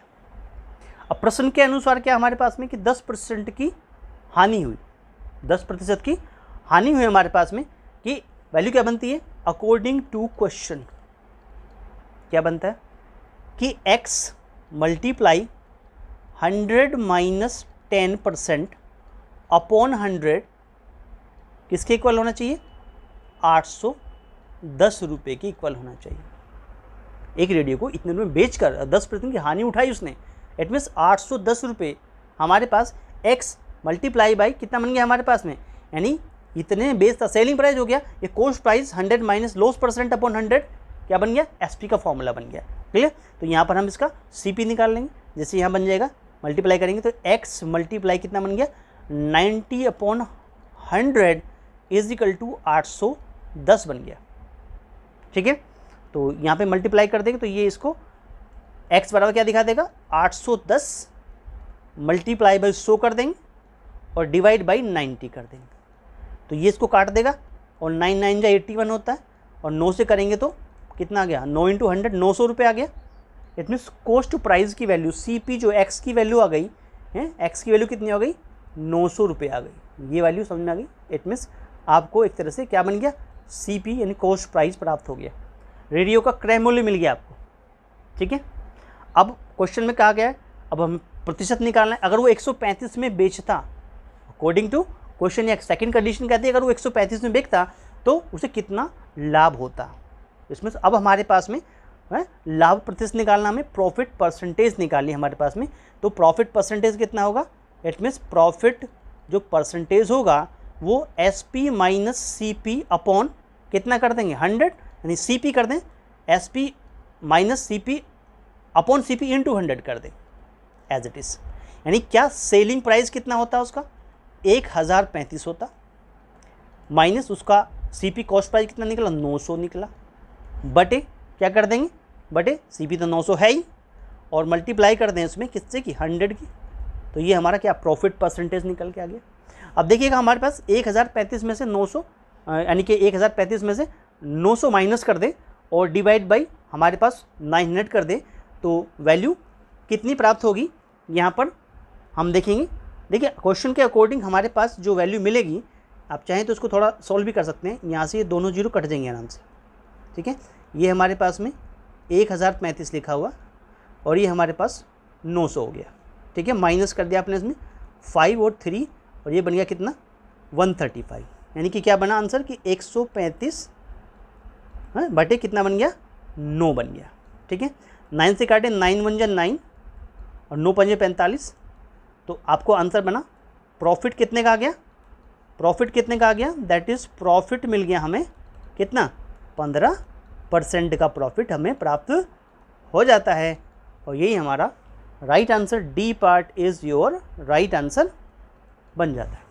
क्लियर हो, चलिए इस प्रकार से वैल्यू कंप्लीट हो जाती है। नेक्स्ट क्वेश्चन में चलते हैं, क्वेश्चन नंबर ऑफ 17। क्वेश्चन 17 क्या कहता है, संख्याओं के एक समूह का मध्यमान 8.9 माध्यिका 9 है तो बहुलक क्या होगा। BTET 2011 में पूछा गया, 9.4 होगा 9.6 होगा 9.2 या 11.2 हमारे पास होगा। देखिए क्वेश्चन में जो गिवन है, क्वेश्चन में जो बातें गिवन है हमारे पास में वो सभी चीज़ें हम लिख लेंगे। हमें बहुलक पूछा गया तो मध्यमान गिवन है, यानी कि जो हमारा मध्यमान है वो कितना गिवन है, मध्यमान गिवन है 8.9 और जो माध्यिका गिवन है हमारे पास में, माध्यिका गिवन है हमारे पास में वो कितनी दिखा रखी है 9 दिखा रखी है। हम जानते हैं फॉर्मूला होता है इट मीन्स कि बहुलक यानी जिसको आप मोड कहते हैं इज इक्वल टू क्या होता है 3 मीडियन माइनस 2 मीन होता है, यानी 3 करके मीडियन लिख लीजिए या इंग्लिश में लिख लीजिए मीडियन माइनस 2 मीन, यानी कि 3 माध्यिका माइनस 2 आपका माध्य जो होता है, यानी ये आपका माध्यमान, यानी कि आपको ये क्या दिखा रखा है ये मीन दिया हुआ था, ये इतना जो है ये क्या दिया हुआ था मीन दिया हुआ था और ये क्या दिया हुआ मीडियन दिखा रखा है। ठीक है, ये वैल्यू में रख दीजिए mode is equal to 3 median minus 2, mean होता है 3 की मल्टीप्लाई मीडियन में कर देंगे, यानी 3 मल्टीप्लाई बाई क्या कर देंगे 9 कर देंगे और माइनस 2 मल्टीप्लाई बाई क्या कर देंगे मीन हमारे पास जो मध्यमान है 8.9 कर देंगे, मल्टीप्लाई करेंगे तो ये 27 होता है, इसकी वैल्यू 8.9 के 2 में मल्टीप्लाई करेंगे तो 17.8 आ जाएगी और अगर 27 में से 17.8 आप माइनस करेंगे तो आपको 9.2 आंसर प्राप्त होगा। यू मीन्स मोड यानी कि बहुलक की वैल्यू मिल गई, बहुलक की जो वैल्यू है वो प्राप्त हो गई, मोड कितना आ गया 9.2 आ गया, is your right answer, that is C part is your right answer. Clear हुआ दोस्तों? अगर वीडियो अच्छा लग रहा हो तो वीडियो को लाइक ज़रूर करें, अपने दोस्तों में शेयर जरूर करें, और मेरे प्यारे दोस्तों starlight classes exam history channel को सब्सक्राइब ज़रूर करें दोस्तों आने वाली वीडियो के लिए। चलिए नेक्स्ट क्वेश्चन 18 में चलते हैं। क्वेश्चन नंबर 18 क्या कहता है? राजेंद्र को एक रेडियो 510 रुपये में बेचने पर 15% की हानि होती है। रेडियो को कितने में बेचा जाए ताकि 15% का उसको लाभ प्राप्त हो? ये भी बीटेट 2011 में क्वेश्चन पूछा गया था आंसर ग्रुप में। आंसर थे 600, 660, 620 और 690 हमारे पास आंसर दिखा रखे थे। देखिए क्वेश्चन के अकॉर्डिंग मान लेते हैं रेडियो का क्रय मूल्य कितना है, कॉस्ट प्राइस। माना रेडियो का जो क्रय मूल्य है, क्रय मूल्य जो है जिसको सीपी कह रहे हैं, कॉस्ट प्राइस, वो कितना मान लिया? वो एक्स रुपीज़ है। एक्स रुपये हमने मान लिया, रुपीज़ एक्स है। अकॉर्डिंग टू क्वेश्चन के हिसाब से क्या करते हैं कि एक्स का 15% क्या हो गया? एक्स माइनस एक्स में से क्या कर दें? 100 माइनस क्या कर दें? 15 कर दीजिए, अपॉन क्या कर दीजिए? 100 कर दीजिए। क्या बन गया? Cost price multiply 100 minus loss percent upon 100 is equal to क्या बन गया? 510 बन गया। क्लियर? इस प्रकार से क्या कर दिया कि ये जो 510 है इतने में बेचने पर, selling price that is cost price into 100 minus loss percent upon 100 is equal to SP बन गया। फॉर्मूला इस प्रकार से बन गया कि एसपी इज इक्वल टू क्या बन गया? सीपी दैट इज 100 माइनस कितना बन गया हमारे पास? Loss percent upon 100। तो ये हमारा इस प्रकार से वैल्यू एसपी का बन गया। चलिए अब क्या होता है? एक्स का कितना? 100 में से आप 50 माइनस करेंगे तो कितना बनेगा? 85। तो एक्स मल्टीप्लाई जो है वो क्या कर देंगे? 85 की मल्टीप्लाई करेंगे। एक्स में क्या करेंगे? 85 की मल्टीप्लाई करेंगे तो वैल्यू क्या प्राप्त होगा कि x multiply by 85 upon 100 is equal to 510। ये बन गया। अपॉन 1 कर लीजिए, क्रॉस मल्टीप्लाई में कुछ ऐसा आ जाएगा कि x की वैल्यू आ जाएगी 510 मल्टीप्लाई बाई 100 और डिवाइड बाई 85।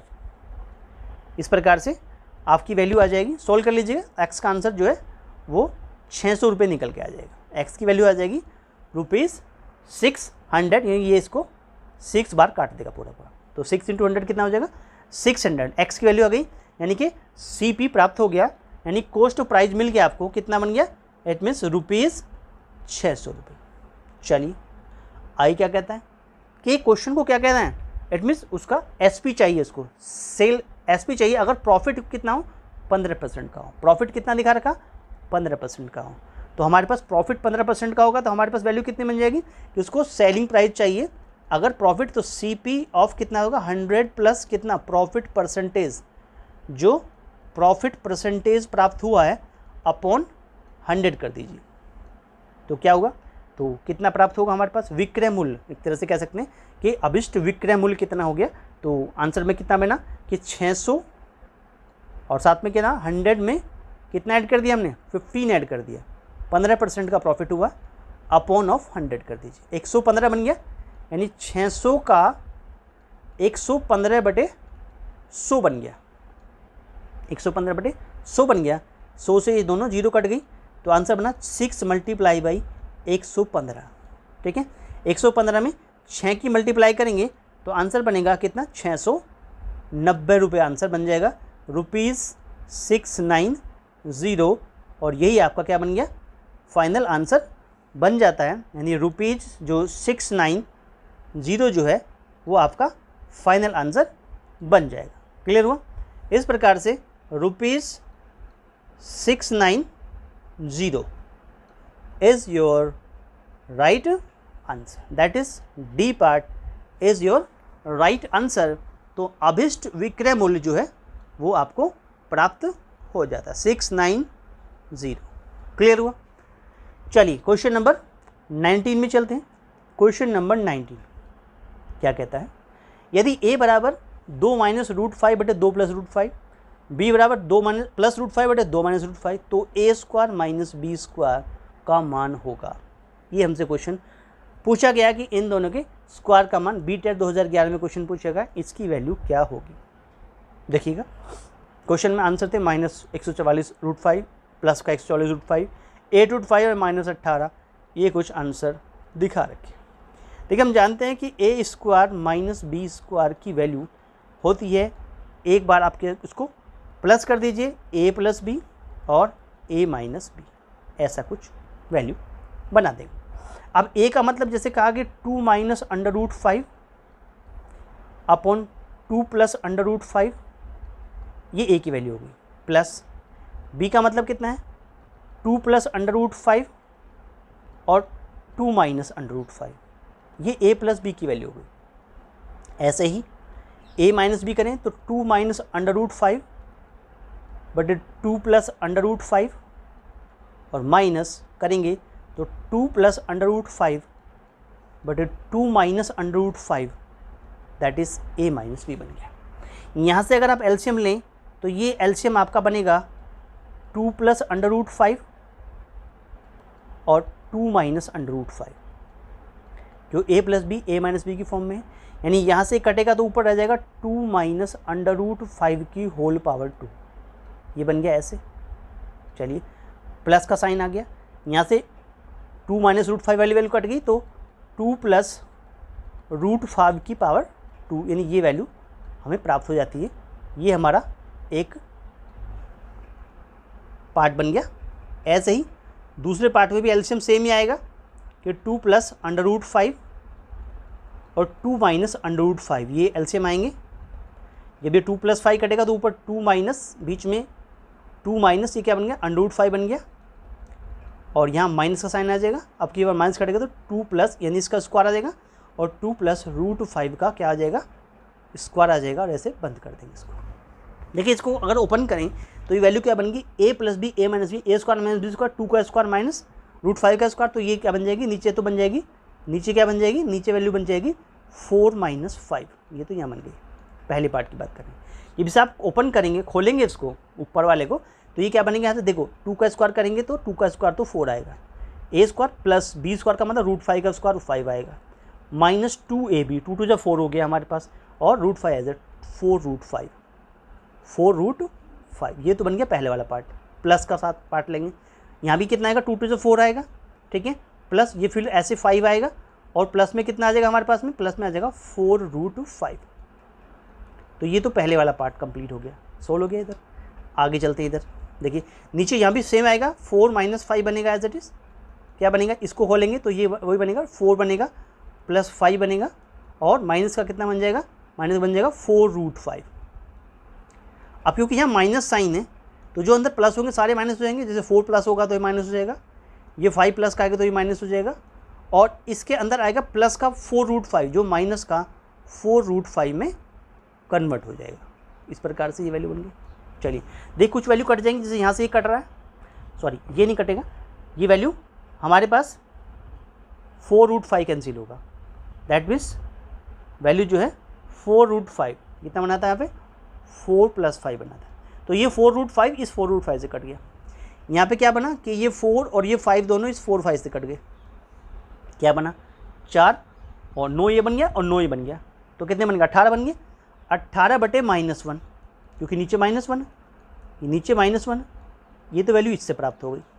चलिए मल्टीप्लाई में क्या बना, देखो ये 4√5 है, ये 4√5 है, तो माइनस से कितने बन गए 8√5 है, माइनस का 8√5 और बटे क्या बन गया -1 बन गया। ये क्लियर हो गया।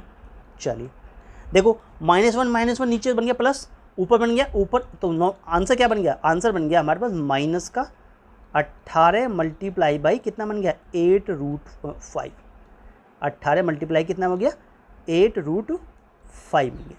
ये हमारा आंसर बन गया 18 मल्टीप्लाई बाई कितना बन गया 8√5, हमारे पास में आंसर प्राप्त होगा। अब 18 की अगर हम क्या करेंगे 8√5 मल्टीप्लाई करेंगे तो आंसर क्या 18 × 144 माइनस का 144 कितना बन गया √5 इज़ योर फाइनल आंसर, यानी ये आपका फाइनल आंसर बन गया। A part is your right answer. तो ए पार्ट आपका राइट आंसर बन जाता है। क्लियर हुआ? चलिए, इस प्रकार से क्वेश्चन सोल्व हो जाता है। दोस्तों, अगर वीडियो अच्छा लग रहा हो तो वीडियो को लाइक ज़रूर करें, अपने दोस्तों में शेयर ज़रूर करें और starlight classes exam history channel को सब्सक्राइब ज़रूर करें मेरे प्यारे दोस्तों, आने वाली वीडियो के लिए। चलिए नेक्स्ट क्वेश्चन चलते हैं। क्वेश्चन नंबर हमारे पास में 20 क्वेश्चन। क्या कहता है क्वेश्चन 20? क्वेश्चन 20 कहता है कि चित्र में फिगर में वृत्त की त्रिज्या, जो हमारा सर्किल दिखा रखा है, इसकी त्रिज्या 5 सेंटीमीटर है। क्या 5 सेंटीमीटर हमारा रेडियस जो है वो 5 सेंटीमीटर दिखा रखी है। रेडियस कितनी है यहाँ से यहाँ तक की, क्या ओ ए रेडियस बन गई, तो ये हमारी दे दी 5 सेंटीमीटर। ऐसे ये भी रेडियस बैठेगी, ये भी क्या बन गई 5 सेंटीमीटर में दिखा रखी है। क्लियर हो? चलिए, जीवाएँ यानी जो हमारे पास में सी डी और ए बी हैं, दो जीवाएँ दिखा रखी हैं। इट मीन्स ए बी और सी डी ये दोनों क्या है, आपस में पैरेलल हैं। ठीक है, यदि ओ पी परपेंडिकुलर टू क्या हो, ओ पी जो है यानी ये वाला जो ओ पी है, ओ से पी ये परपेंडिकुलर हो किस पे, ए बी पे, और जो ओ क्यू है वो परपेंडिकुलर हो किस पे, परपेंडिकुलर टू सी डी, यानी O P perpendicular to A B हो इस प्रकार से। और ऐसे ही ओ क्यू जो है ये वाला परपेंडिकुलर टू किस पे हो, सी डी हो। तो ए बी दिखा रखा है 6 सेंटीमीटर, यानी यहाँ से लेके यहाँ तक कितना है 6 सेंटीमीटर, और सी डी दिखा रखा है 8 सेंटीमीटर, यानी यहाँ से लेके यहाँ तक कितना है, ये है 8 सेंटीमीटर। हम जानते हैं सेंटर से डालने वाली लाइन इसमें कोड पर, यानी ये कोड हमारे पास दिखा रखी है, कोड दिखा रखी है। तो सेंटर से डालने वाली लाइन कोड को हाफ बाइसेक्ट करती है और 90 डिग्री होती है। तो ये दोनों वैल्यू कितनी होगी, आपस में बराबर हो गई। ऐसे ये दोनों वैल्यू भी आपस में बराबर हो गई। तो ये कितने का आ गया, ये आ गया 4 सेंटीमीटर का, और ये भी कितना हो गया 4 सेंटीमीटर। ऐसे ये कितने का हो गया यहाँ से यहाँ तक, ये हो गया 3 सेंटीमीटर, और ये भी कितना बन गया 3 सेंटीमीटर बन गया। चलिए, उसको चाहिए पी क्यू की लंबाई क्या होगी। पी क्यू क्या है बेटा, पी क्यू, ये पी क्यू निकलेगा O P plus O Q को जोड़ने पे। ठीक है, तो इन दो ट्रायंगल से अलग अलग आप ओ पी और ओ क्यू निकाल दीजिए। ठीक है, चलिए आंसर के रूप में हमारे पास 10, 7, 8 और 9 दिखा रखे। अब करते हैं सॉल्यूशन क्वेश्चन के अकॉर्डिंग। देखिए रेडियस जो हमारे पास में, रेडियस जो है, रेडियस जो दिखा रखी है वो कितनी दिखा रखी, 5 सेंटीमीटर दिखा रखी। चलिए, अच्छा, O P perpendicular to A B है, और ओ क्यू जो है वो परपेंडिकुलर टू सी डी है। साथ में कितना दिया, ए बी की वैल्यू दिखा रखी है 6 सेंटीमीटर, और सी डी की वैल्यू दिखा रखी है हमारे पास 8 सेंटीमीटर। क्लियर हो? चलिए, तो यहाँ पे हम देख लेंगे कि ए पी कितना होगा, A P is equal to होगा किसके, पी बी के बराबर, और ये कितना होगा, हाफ ऑफ ए बी होगा। दैट इज़ ए बी का हाफ मतलब 6/2 होगा, यानी कि दोनों 3 सेंटीमीटर हो जाएंगे। ऐसे हम देखेंगे, किसको देखेंगे, दैट इज़ कितना, सी क्यू, सी क्यू किसके इक्वल हो जाएगा, क्यू डी के इक्वल हो जाएगा, और ये हो जाएगा हाफ ऑफ किसके, दैट इज़ सी डी के। हाफ ऑफ सी डी मतलब सी डी की वैल्यू है 8, सी डी की वैल्यू है 8/2, यानी ये हुई 4 सेंटीमीटर, जो हमने यहाँ पर आपको समझाई। अब देखिएगा, इन ट्रायंगल आपको जो फाइंड करना है, आपको जो फाइंड करना है उसे भी लिख देते हैं। देखो, जो हमें फाइंड करना है क्वेश्चन में, वो हमें पी क्यू फाइंड करना है। वो कैसे निकलेगा पी क्यू, पी क्यू यानी ओ पी में अगर आप ओ क्यू जोड़ देते हैं तो पी क्यू निकल आएगा, यानी आपको ओ पी और ओ क्यू निकालना है। अब ओ पी निकालना है तो पहले ए ओ पी ए में, यानी कि ए पी ओ के लीजिए, ट्राइंगल ए पी ओ में क्या देखेंगे, ए पी ओ में, not Q, that is A P O, A P O. तो ये क्या है, ए पी ओ ट्राइंगल की बात कर रहा है। क्या कहेंगे, हैं लगाएंगे पाइथागोरस थ्योरम, क्या होगा था, हाइपोटेनस का स्क्वायर यानी कि ए ओ का जो स्क्वायर होगा इज इक्वल टू होगा ओ पी का स्क्वायर, और प्लस क्या होगा ए पी का स्क्वायर। अब ये क्या चीज़ है, ये तो हमें क्या नहीं, हमें तो ओ पी निकालना है, तो ओ पी का स्क्वायर इक्वल टू क्या बन गया, दैट इज़ ए ओ का square minus of A P का स्क्वायर। अब ए ओ क्या चीज़ है हमारे पास में, ए ओ है 5, तो 5 का स्क्वायर हो जाएगा, और माइनस ऑफ ए पी कितना, 3 का स्क्वायर हो जाएगा। तो 5 का स्क्वायर कितना होता है, 25 होता है, और 3 का कितना होगा, 9 होता है। तो कितना बन गया, 16। ठीक है, और ओ पी की वैल्यू निकालेंगे तो अंडर रूट 16 हो जाएगी, और OP का आंसर कितना हो गया, 4 चौक 16, 4 सेंटीमीटर निकल के आ जाता है। तो OP का आंसर तो आ गया 4 सेंटीमीटर। सिमिलरली इसी प्रकार से आप क्या कहेंगे, आप देखिए इन ट्राइंगल ऑफ कौन से ट्राइंगल की बात कर रहे हैं, इन ट्राइंगल ऑफ किसमें, OC या OQC में कह लीजिए या CQO कह लीजिए। क्या देखेंगे कि OC का जो स्क्वायर है वो इक्वल टू हो जाएगा OQ का स्क्वायर और प्लस CQ का स्क्वायर। हमें निकालना OQ स्क्वायर, क्या करेंगे OC स्क्वायर में से क्या कर देंगे CQ स्क्वायर माइनस कर देंगे। अब ये OQ क्या चाहिए, OC कितना 5 का स्क्वायर, इधर 25 आ जाएगा, ये भी माइनस कितना आ जाएगा 16 आ जाएगा, 4 करेंगे 4 को 16 आ जाएगा, कितना बन गया 9 बन गया। OQ निकालेंगे √9, तो OQ की वैल्यू कितनी आ गई, ये आ गई 3 सेंटीमीटर। हमें क्या चाहिए था, हमें तो PQ चाहिए था, तो PQ कितना बन गया हमारे पास में, देखो OP कितना बना 4 सेंटीमीटर बना, प्लस OQ कितना बना 3 सेंटीमीटर बना। दोनों को क्या करते हैं, जोड़ दिया दोनों को। O हमारे पास में Q और O हमारे पास में कितना P, दैट इज़ कितना बन गया PQ का बन गया 7 सेंटीमीटर। PQ फाइंड हो गया और यही आपका क्या हो गया फाइनल आंसर बन जाता है। B part is your right answer.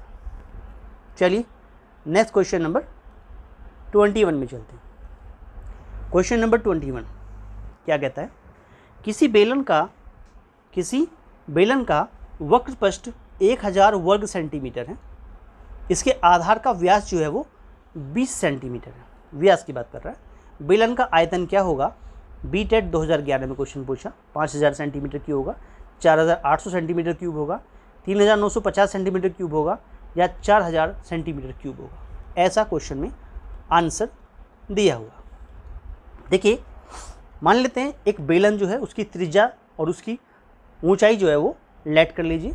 मान लिया हमारे पास में जो इस तरह से कोई अगर बेलन हम बना लेते इस प्रकार की, इस तरह से, और इसकी हाइट और रेडियस की बात करते, इसकी हाइट और रेडियस की बात करते, यानी ये इसकी हाइट हो जाती h और ये इसकी क्या हो जाती रेडियस हो जाती यहाँ से यहाँ तक।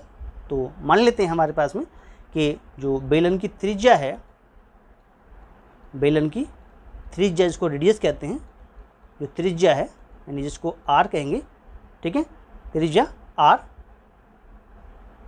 तथा जो ऊंचाई है या लंबाई कह लीजिए या ऊंचाई कह लीजिए, जो ऊंचाई है वो क्या है h है।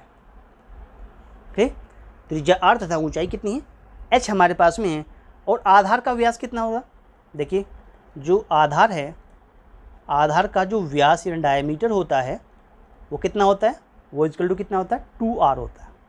ठीक है, और वो हमें क्या दिखा रखा, वो हमें 20 दिखा रखा। तो रेडियस कितना निकल आएगा 20/2 कर देंगे, तो यहाँ से 10 बार कट गया, यानी रेडियस की वैल्यू कितनी आ गई 10 सेंटीमीटर आ गई। रेडियस फाइंड हो गया, ये कितना आ गया, कितना आ गया 10 सेंटीमीटर आ गया। क्लियर हुआ यहाँ तक। बेलन का वक्रपृष्ठ दिया हुआ, क्वेश्चन क्या था, बेलन का वक्रपृष्ठ क्या दिखा रखा, वक्रपृष्ठ दिखा रखा, कितना CS से क्या दिया हुआ 1000 वर्ग सेंटीमीटर, क्या दिखा रखा, इट मीन्स जो हमारे पास CS से दिया हुआ है वो कितना दिखा रखा, दैट इज़ 1000 सेंटीमीटर स्क्वायर दिया हुआ CSC ऑफ सिलेंडर जो। चलिए ये क्या होता है, ये होता है 2πRh, 2πRh होता है। ये वैल्यू 1000 के इक्वल हमें दिखा रखी 2, ठीक है, और साथ में कितना हमारे पास में पाई एज इट इज़, r की वैल्यू कितनी है 10, और h अभी पता नहीं है आपको क्योंकि आयतन तो बाद में निकालेंगे, h निकलेगा तब, और 1000 के इक्वल दिखा रखा। चलिए यहाँ से आप क्या करते हैं h निकाल सकते हैं, तो h इक्वल टू क्या बन जाएगा 1000 डिवाइड बाई 2 या 20 पाई लिख सकते हैं। चलिए इसको कितने बार काटेगा, एक जीरो ने एक जीरो काट दिया, 2 5 10, 50 बन गया, दैट इज़ आंसर आ गया 50/पाई, इतने सेंटीमीटर। ये हमारी हाइट निकल आ जाती है, हमें क्या चाहिए, हमें चाहिए बेलन का आयतन, यानी कि बेलन का आयतन, it means volume of cylinder. बेलन का जो आयतन है वो चाहिए हमें, वो क्या होता है पाई आर स्क्वायर एच होता है।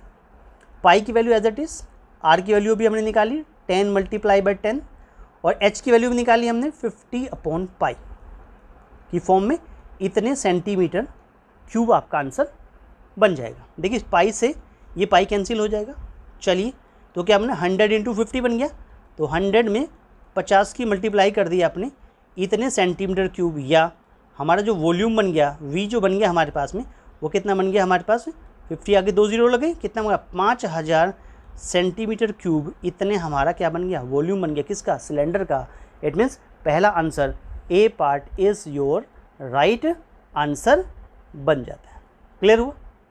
चलिए दोस्तों, अगर वीडियो अच्छा लग रहा हो तो वीडियो को लाइक ज़रूर करें, अपने दोस्तों में शेयर ज़रूर करें, और starlight classes exam study channel को मेरे प्यारे दोस्तों सब्सक्राइब ज़रूर करें आने वाली यूपी टेट की वीडियो के लिए।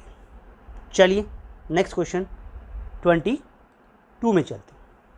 22 हमारे पास क्या कहता है, एक परीक्षा में कक्षा ए तथा कक्षा बी के सभी छात्रों के प्राप्त अंकों का औसत क्रम से 68.4 और 71.2 था। यदि दोनों कक्षाओं के छात्रों के प्राप्त अंकों का सम्मिलित औसत 70 हो तो कक्षा ए तथा कक्षा बी के छात्रों की संख्या का अनुपात कितना होगा। ये क्वेश्चन BTET 2011 में पूछा गया। आंसर थे 15:6, 3:7, 4:3 या 3:4 हमें कुछ आंसर दिखा रखे थे। देखिए क्या सॉल्यूशन होगा इस तरह के क्वेश्चन का। चलिए स्टार्ट करते हैं। मान लेते हैं कक्षा ए तथा कक्षा बी के छात्रों की संख्या क्या है, इसको लेट कर लेते हैं। मान लिया, माना, इट मीन्स कक्षा ए तथा कक्षा बी के छात्रों की संख्या जो है, छात्रों की संख्या क्या कर लेते हैं क्रमशः कितनी है, लेट कर ली x और कितनी है y है, ऐसा हमने लेट कर लिया कि x a के लिए और y b कक्षा के लिए हमने छात्रों की संख्या लेट कर ली। अब अकॉर्डिंग टू क्वेश्चन क्या कहता है, देखो कक्षा ए और बी के छात्रों की प्राप्त अंकों का औसत 68.4 और कितना है 71.2 है। इसका मतलब क्या हुआ 68.4 multiply by X plus 71.2 multiply by Y कक्षा बी के लिए अपॉन दोनों कक्षाओं के छात्रों की संख्या का टोटल इज इक्वल टू क्या बन गया 70, औसत के बराबर आ गया। नहीं, औसत क्या हुआ 68.4 into X 71.2 into Y upon X plus Y is equal to कितना बन गया 70 बन गया, यानी कि 68.4 X plus 71.2 Y is equal to 70 X plus of 70 क्या बन गया वाई बन गया। इस प्रकार से हमारे पास में ये वैल्यू प्राप्त हो जाती है। अब हम क्या देखते हैं क्वेश्चन में, x को x के पास ले आइए, जैसे यहाँ पर 68 है तो ये 70 ज़्यादा है हमारे पास में, तो इसको इधर ले आइए, ये y इधर, तो वैल्यू कितनी बन जाएगी, हम इसको लिख देंगे ऐसे कि 70x minus 68.4x is equal to, ऐसे बना लेंगे कि 71.2y माइनस ऑफ 70y, इसको ऐसा लिख लेंगे। अब जब ये माइनस होंगे इसमें से तो आंसर क्या बना प्राप्त होगा कि 1.6x इज इक्वल टू क्या बन जाएगा 1.2y बन जाएगा।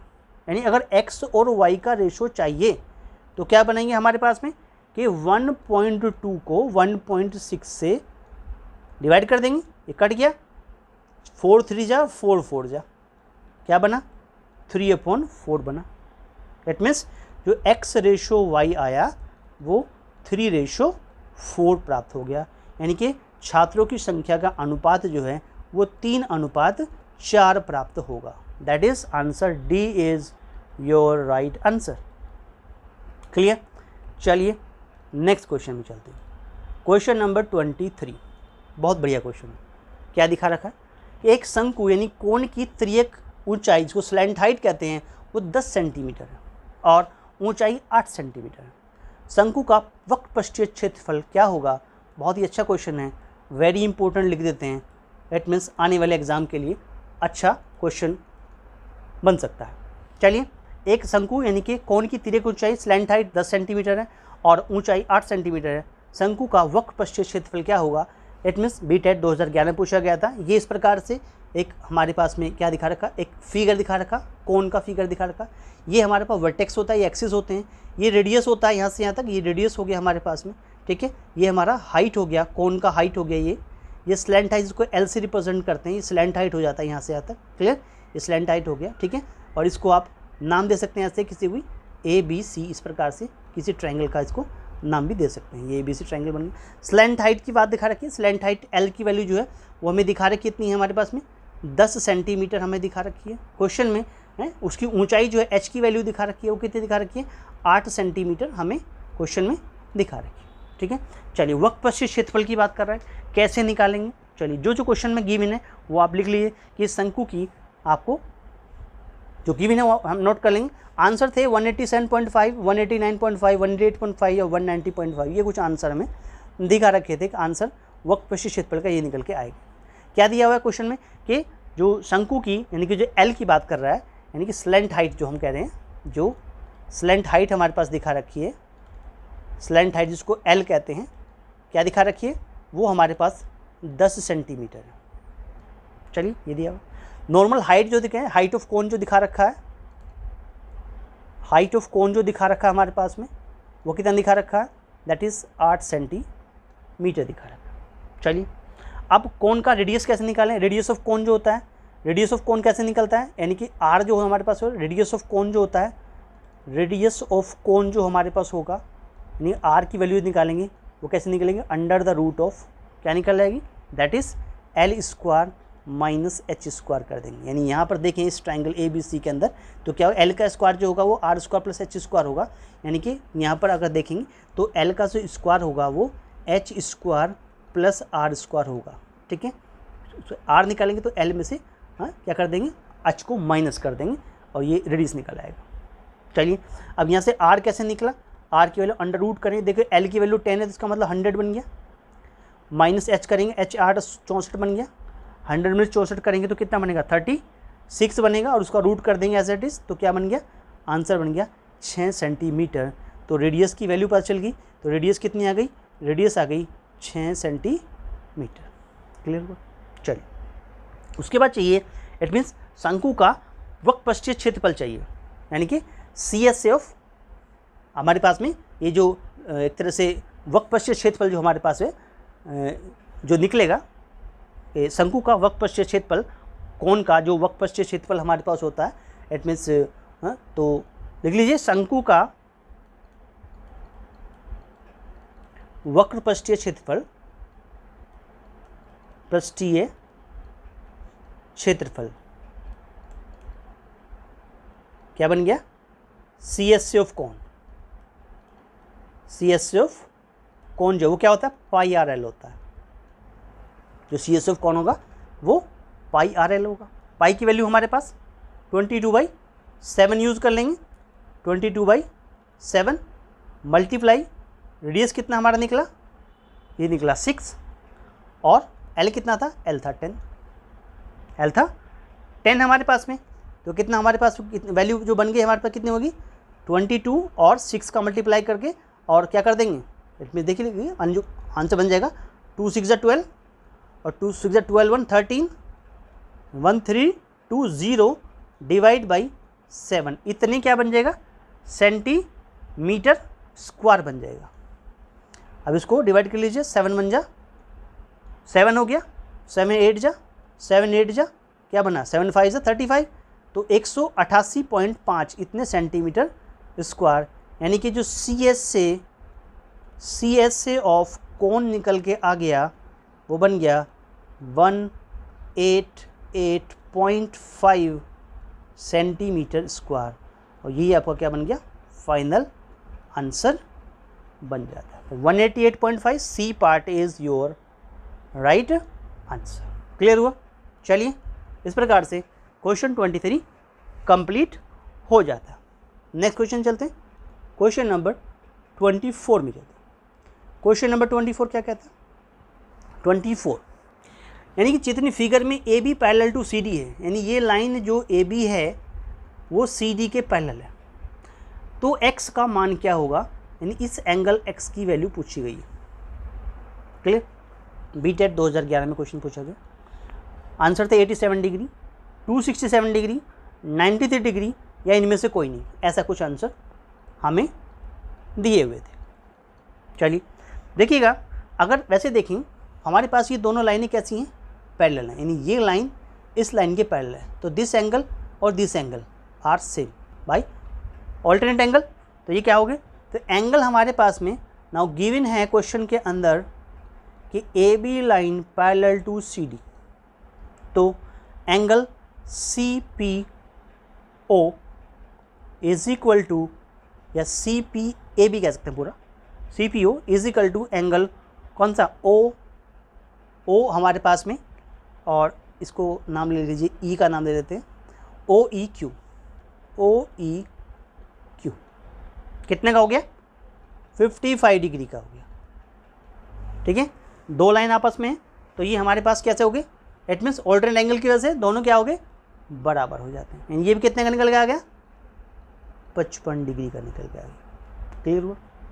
चलिए, अब अगर इस ट्रायंगल में देखें, इन ट्रायंगल कितना ओ ई क्यू में देखें, in triangle O E Q में एंगल दिस कौन सा, it means P O Q. Now कौन सा एंगल, एंगल आपका कौन सा, एंगल कौन सा, P O Q, this angle is equal to क्या है, यानी किसी ट्रायंगल में एक्सटीरियर एंगल जो होता है, यानी exterior angle is equal to sum of interior opposite angles होता है। यानी एंगल हमारे पास में जो ये होगा पी ओ क्यू होगा, जिसको एक्स बोल रहे हैं, ये क्या होगा, ये angle O E Q, angle O E Q plus angle कौन सा हमारे पास में, ई या O Q E, angle O Q E के इक्वल होगा। Clear? It means exterior angle is equal to sum of interior opposite angle होता है, यानी कि एक्सटीरियर एंगल ठीक है is equal to sum of interior opposite angles होता है। It means angle P O Q जो हुआ वो हो गया angle O E Q plus angle O Q E के बराबर। ये कितना है, 55 डिग्री का है, ये कितना है, 38 डिग्री का है, दोनों को जोड़ दिया गया, कितना हो गया, 8 5 13 और 5 3 8 9, 93 degree angle P O Q, यानी x डिग्री, यानी एंगल x की वैल्यू 93 डिग्री निकल के आ गई, और यही आपका राइट आंसर बन जाता है। C is your right answer. Clear हुआ? चलिए नेक्स्ट क्वेश्चन में चलते हैं। क्वेश्चन नंबर 25 क्या कहता है, क्वेश्चन 25 क्वेश्चन कहते हैं कि एक वृत्त की जो परिधि है, जो सरकमफेरेंस कह रहे हैं, उसके व्यास यानी डायमीटर से 30 सेंटीमीटर अधिक है। यदि पाई को 22/7 लिया जाए तो वृत्त की त्रिज्या क्या होगी, ये क्वेश्चन पूछा गया था। देखिए ये हमारे पास सर्किल होता है, ये हमारा कितना हो गया, पॉइंट यानी कि सेंटर हो गया, यहाँ से लेके यहाँ तक हमारा डायमीटर होता है, जिसको आप डायमीटर कह रहे हैं, व्यास कह रहे हैं। ये सरकमफेरेंस यानी कि परिधि होती है, यानी सरकमफेरेंस होती है हमारे पास में। ये हमारा रेडियस होता है, यहाँ से यहाँ तक ये वृत्त की त्रिज्या होती है।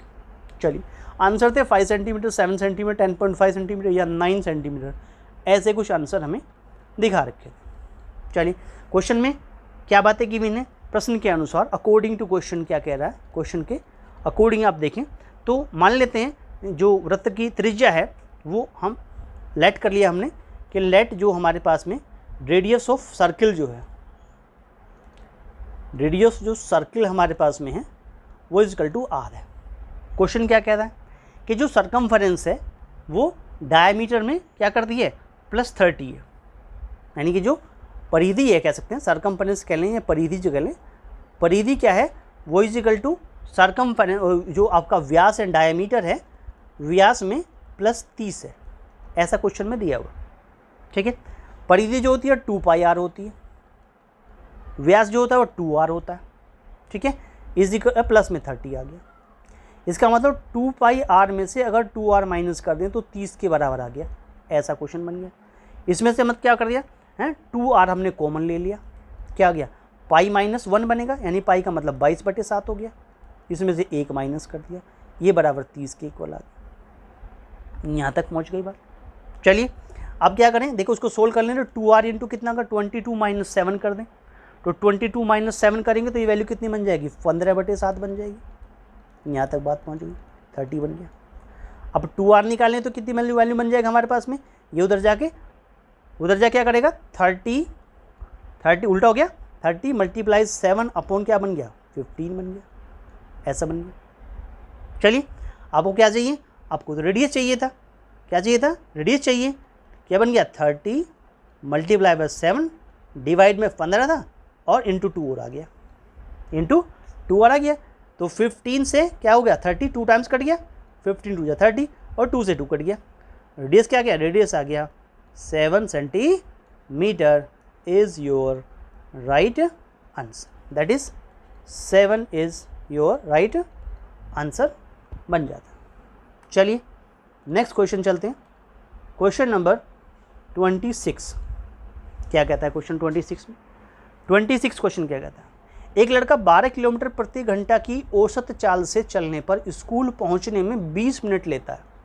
यदि वह 5 मिनट में स्कूल पहुंचना चाहे तो उसकी चाल जो है किलोमीटर प्रति घंटा में कितनी होगी। बीटेट 2011 में क्वेश्चन है, आंसर थे 14 किलोमीटर प्रति घंटा, 16 किलोमीटर प्रति घंटा, 48 किलोमीटर प्रति घंटा या 60 किलोमीटर प्रति घंटा उसकी चाल होगी।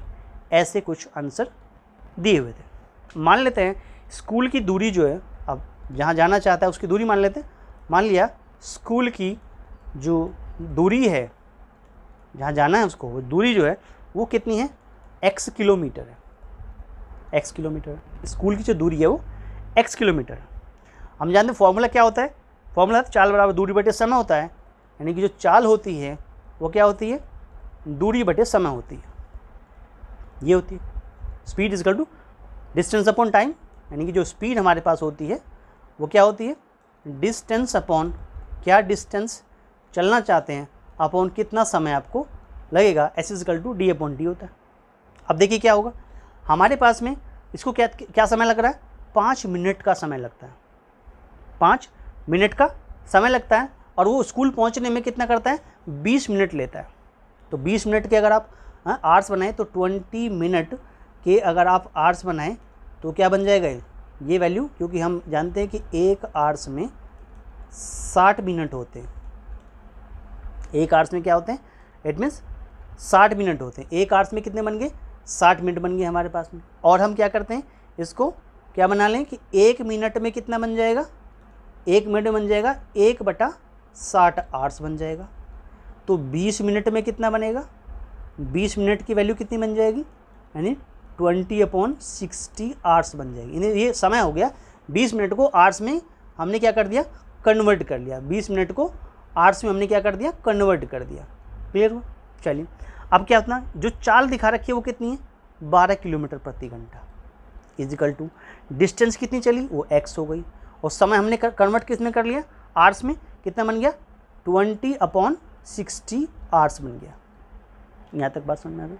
इसको मल्टीप्लाई कर दीजिए, ऐसे कर लीजिए, x इजिकल टू कितना बन गया कि x इजिकल टू हमारे पास आ गया 12 × 20/60, तो 12 पंजे 60 होता है और 5 चौका 20 होता है, यानी x की वैल्यू आ गई, कितनी आ गई, 4 किलोमीटर। क्या बन गई, 4 किलोमीटर आ गई। अब अभिष्ट चाल कितनी होगी, अभिष्ट चाल निकालनी, अभिष्ट चाल कितनी हो गई हमारे पास, क्वेश्चन के अकॉर्डिंग क्या, 5 मिनट में स्कूल पहुंचना चाहे उस केस में तो कितना हो गया, चाल बराबर दूरी बटे समय हो जाता है, दूरी बटे समय होता है, दूरी बटे समय होता है, तो समय हमारे पास में अब क्या है, 5 मिनट है। दूरी कितनी है हमारे पास, 4 किलोमीटर। ठीक है, समय कितना, वही 5/60 कर लेंगे, उसे भी 8 बना लेंगे मिनट को, तो ये कितना हो जाएगा 4 गुना 60 बटे क्या हो जाएगा 5 हो जाएगा। ठीक है, 5 से काट लीजिए, 12 पंजे 60 होता है। तो चाल कितनी आ गई, अभिष्ट चाल जो है वो कितनी निकल के आ गई कि 4 गुना 12 चौक कितना होता है 48 होता है, 48 आ गया, इतने किलोमीटर पर आवर्स। ये क्या बन गया आपका राइट आंसर बन जाता है। क्लियर हुआ, 48 किलोमीटर पर hours is your right answer. Clear हुआ दोस्तों, अगर वीडियो अच्छा लग रहा हो तो वीडियो में को लाइक ज़रूर करें, अपने दोस्तों में शेयर जरूर करें, और starlet classes exam study channel को मेरे प्यारे दोस्तों सब्सक्राइब जरूर करें आने वाली यूपी टेट की वीडियो के लिए। चलिए नेक्स्ट क्वेश्चन 27 में चलते हैं। 27 क्या कहता है, एक बिजली का खंभा 14 मीटर लंबा है तथा उसकी परछाई की जो लंबाई है वो 10 मीटर है। यदि परिस्थितियाँ समान हो तो उस पेड़ की लंबाई क्या होगी जिसकी परछाई 15 मीटर लंबी है। बीटेट 2011 में क्वेश्चन पूछा गया, आंसर थे 21 मीटर, 107.14 मीटर, 60 मीटर या 20 मीटर। कुछ हमें इस प्रकार से आंसर दिए हुए थे। देखिए, मान लेते पेड़ की लंबाई x मीटर है, मान लिया जो पेड़ दिया हुआ है उसकी जो लंबाई है वो कितनी है x metre. According to question, प्रश्न के अनुसार क्या हुआ, बिजली खंभे की लंबाई, यानी जो हमें बिजली का खंभा दिया हुआ है, बिजली के खंभे की जो लंबाई है अपॉन क्या हुआ खंभे की परछाई की लंबाई, यानी कह सकते हैं बिजली खंभे की लंबाई और बिजली खंभे की परछाई की लंबाई, यानी खंभे की परछाई की लंबाई कह लीजिए, खंभे की जो परछाई है की लंबाई का रेशो बराबर होगा पेड़ की लंबाई और पेड़ की परछाई के रेशो की। पेड़ की लंबाई अपॉन पेड़ की परछाई की लंबाई, दैट मीन्स पेड़ की परछाई की जो लंबाई होगी उनका रेशो बराबर होगा।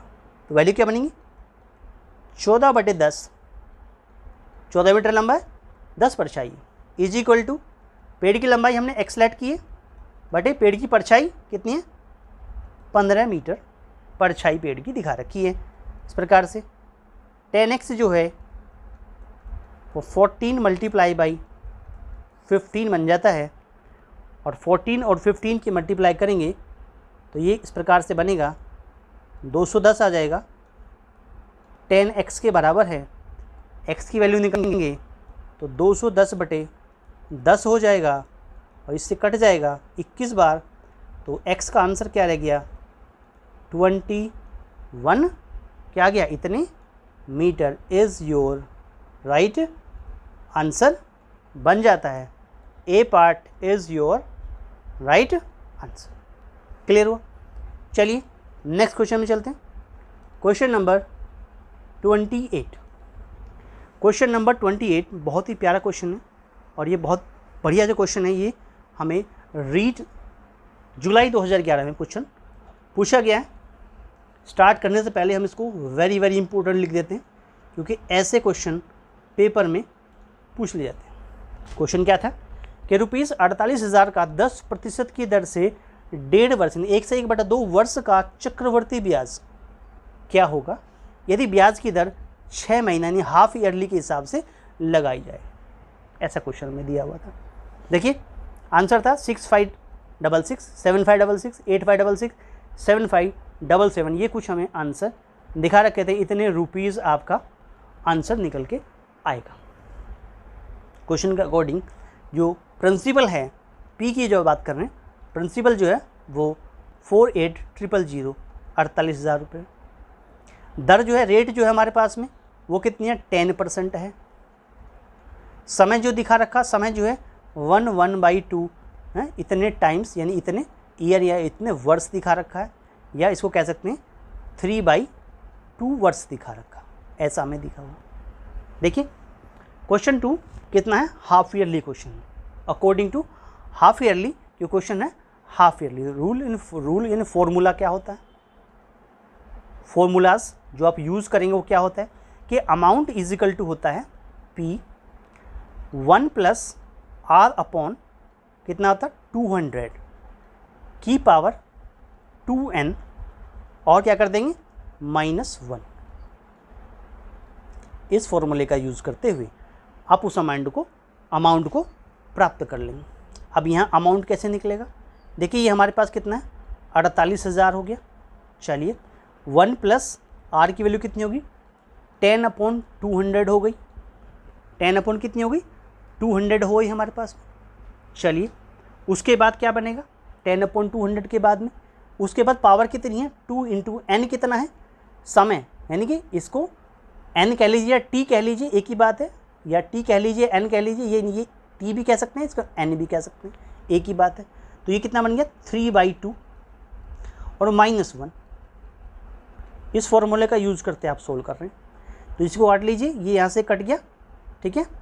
और ये कितना बन जाएगा हमारे पास में, ये वैल्यू जो बन गई कितनी बन जाएगी, ये वैल्यू बन गई हमारे पास में, आंसर बना R अपॉन कितना, R कितना 10 है हमारे पास में, 10 बना, ठीक है। तो इसको काट लेंगे, चलिए ये आंसर आपको बन जाएगा 20 प्लस, ऐसे काट लीजिए 20 + 1 हो जाएगा, तो ये 21 बन जाएगा यहाँ से। तो A = कितना बन गया 48 कितना 000 और ये बन जाएगा 20 + 1, एलसीएम ले लेंगे इसका, तो कितना 21/20 बन जाएगा, ठीक है। और उसकी पावर इस 2 से 2 काट दीजिए, कितना बन गया 3 बन गई, और माइनस क्या कर दीजिए -1 कर दीजिए। यहाँ तक आप पहुँचिए, क्लियर हुआ। चलिए अब क्या करेंगे, इट मीन्स ये हमारे पास वैल्यू बन गई। चलिए ये इतनी वैल्यू बन जाती है, इसे कुछ इस प्रकार से लिखिए कि ब्रैकेट यहाँ से हटा दीजिए और इस ब्रैकेट को इस प्रकार से लिखिएगा कि ये जो बड़ा ब्रैकेट है वो यहाँ पर आएगा, इसको ऐसे नोट करेंगे, दैट इज़ दिस वन और दिस वन और दिस वन, ऐसे आएगा। यानी P हमने बाहर कॉमन ही ले लिया, साथ साथ में इस प्रकार से इसको डायरेक्टली इस प्रकार से लिखेंगे, तो ये वैल्यू इतनी जो है प्राप्त हो जाती है। तो P ब्रैकेट में 1 + कितना, ये वैल्यू बन गई जो 20 + 1 21/20 होगी, की पावर 3 -1 बन गई। अब इसको सोल्व कर लीजिए, कितना बन गया 48000। अब इसकी मल्टीप्लाई 3 बार करेंगे, 21 की 3 बार मल्टीप्लाई करेंगे तो वैल्यू कितनी बनेगी 9261 बनेगी, ठीक है। अपॉन करेंगे तो ये कितनी बन जाएगी 8000 बन जाएगी, और -1 चल ही रहा है, -1 चल ही रहा है साथ में, तो अमाउंट निकल रहा है, अमाउंट की वैल्यू आ रही है कितनी बन गई 48000, और एलसीएम ले लेंगे अंदर का, क्या बनेगा 8000 आ जाएगा, 8000 आ गया, कितना बन गया 9261 - 8000, क्लियर। चलिए अब इसको क्या कर देंगे माइनस कर देंगे, तो कितना बन जाएगा देखो 48000 और मल्टीप्लाई में कितना आ गया, इस ऊपर से मल्टीप्लाई करेंगे तो 1261 हो गया, 1261 हो गया, और नीचे वैल्यू कितनी बन गई, नीचे वैल्यू बन गई ऐसे 8000, ये बन गई, तो 3 0 से 3 0 कट गई, और 8 से 48 होता है, 6 की मल्टीप्लाई कर देंगे तो अमाउंट क्या निकल के आ गया 6 × 1261, ठीक है। और 1261 में जब आप 6 की मल्टीप्लाई करेंगे तो आंसर बनेगा रुपीज़ कितना 7566। ये आपका फाइनल आंसर, अमाउंट का फाइनल आंसर बन गया। अगर आपका क्या होगा ब्याज हाफ ईयरली होता है तो आप इस तरह से क्वेश्चन को निकाल सकते हैं। That is your right answer, B is your right answer, 7566 is your right answer. Clear हुआ। चलिए नेक्स्ट क्वेश्चन में चलते हैं। क्वेश्चन नंबर 29, क्वेश्चन नंबर 29 क्या कहता है क्वेश्चन 29, देखिए क्या दिया क्वेश्चन नंबर कि ₹13,260 13,260 को राम और श्याम में इस प्रकार विभाजित करें कि यदि राम को ₹11 मिले तो श्याम को ₹15 मिले। इस प्रकार के विभाजन में राम और श्याम को क्रमशः मिलेंगे। ये रीट जुलाई 2011 में क्वेश्चन था। कुछ इस प्रकार से हमें आंसर दिखा रखे थे, इसमें से एक आंसर आपका सही होगा, उसे निकालेंगे। देखिए क्वेश्चन के अकॉर्डिंग हमें जो है कुल धनराशि क्या दिखा रखी है। क्वेश्चन में जो कुल धनराशि दिखा रखी है, धन राशि जो दिखा रखी है वो कितनी है आपके पास में 13,200 13,260 इतने रुपीज़ आपको टोटल धनराशि दिखा रखी है, इतने रुपीज़ दिखा रखी है। चलिए राम और श्याम को धनराशि बांटे जाने का जो अनुपात होगा, राम और श्याम को धनराशि बांटे जाने का अनुपात जो होगा, बांटे जाने का जो अनुपात होगा वो क्या होगा। देखिए क्या गया, 11 राम को मिले तो 15 श्याम को मिले, इसका मतलब 11:15 हो गया। ये उनका अनुपात निकल के आ गया 11:15। अच्छा अगर हम अनुपातिक योग लें, अनुपातिक योग करें तो क्या बनेगा कि 11 और 15 को जोड़ देंगे जो हमें 26 प्राप्त होगा। चलिए अब राम का हिस्सा और श्याम का हिस्सा कैसे निकालें। राम का हिस्सा निकाल लीजिए कि राम को कितना मिला, राम का जो हिस्सा है वो कितना पड़ेगा। देखिएगा राम के रेशो में है 11 अपॉन अनुपातिक योग कितना मिला 26 और कितना पैसा टोटल था 13,260 13,260 हमारे पास में है ना, तो ये इसको कितना काट देगा 510। आंसर बनेगा 11 मल्टीप्लाई बाई 510 जो बन जाएगा एट मीन्स 5610। ये हिस्सा राम को प्राप्त हुआ। ये किसका हिस्सा हुआ, राम का हिस्सा हो गया। कितना 5610 रुपीज़। 5610 रुपीज़ जो है वो राम का हिस्सा हो गया। अब श्याम का हिस्सा क्या होगा, तब कितना बनेगा, श्याम का हिस्सा कितना हो गया, श्याम का हिस्सा कितना निकलेगा। देखिए टोटल हमारे पास जो वैल्यू थी वो 13,260 रुपीज़ थी, उसमें से आपने 5610 रुपीज़ माइनस कर दी।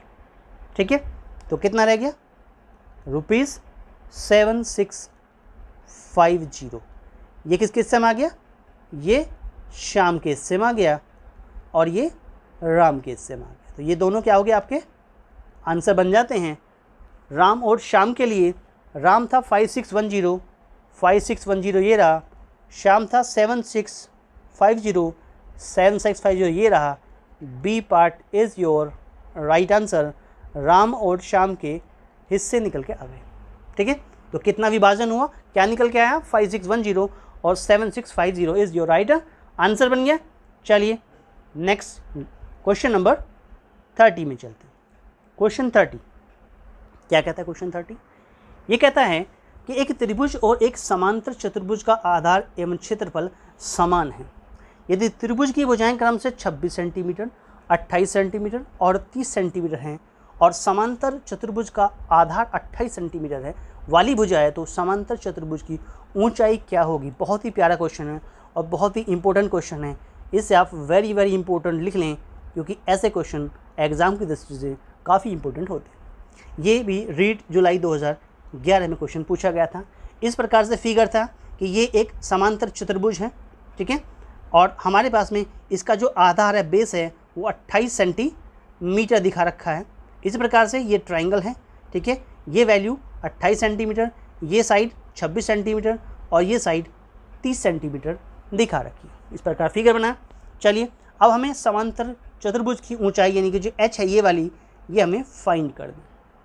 क्लियर, आंसर थे 12 सेंटीमीटर, 16 सेंटीमीटर, 14 सेंटीमीटर और 6 सेंटीमीटर हमें आंसर दिखा रखे थे। चलिए सॉल्व कैसे करते हैं।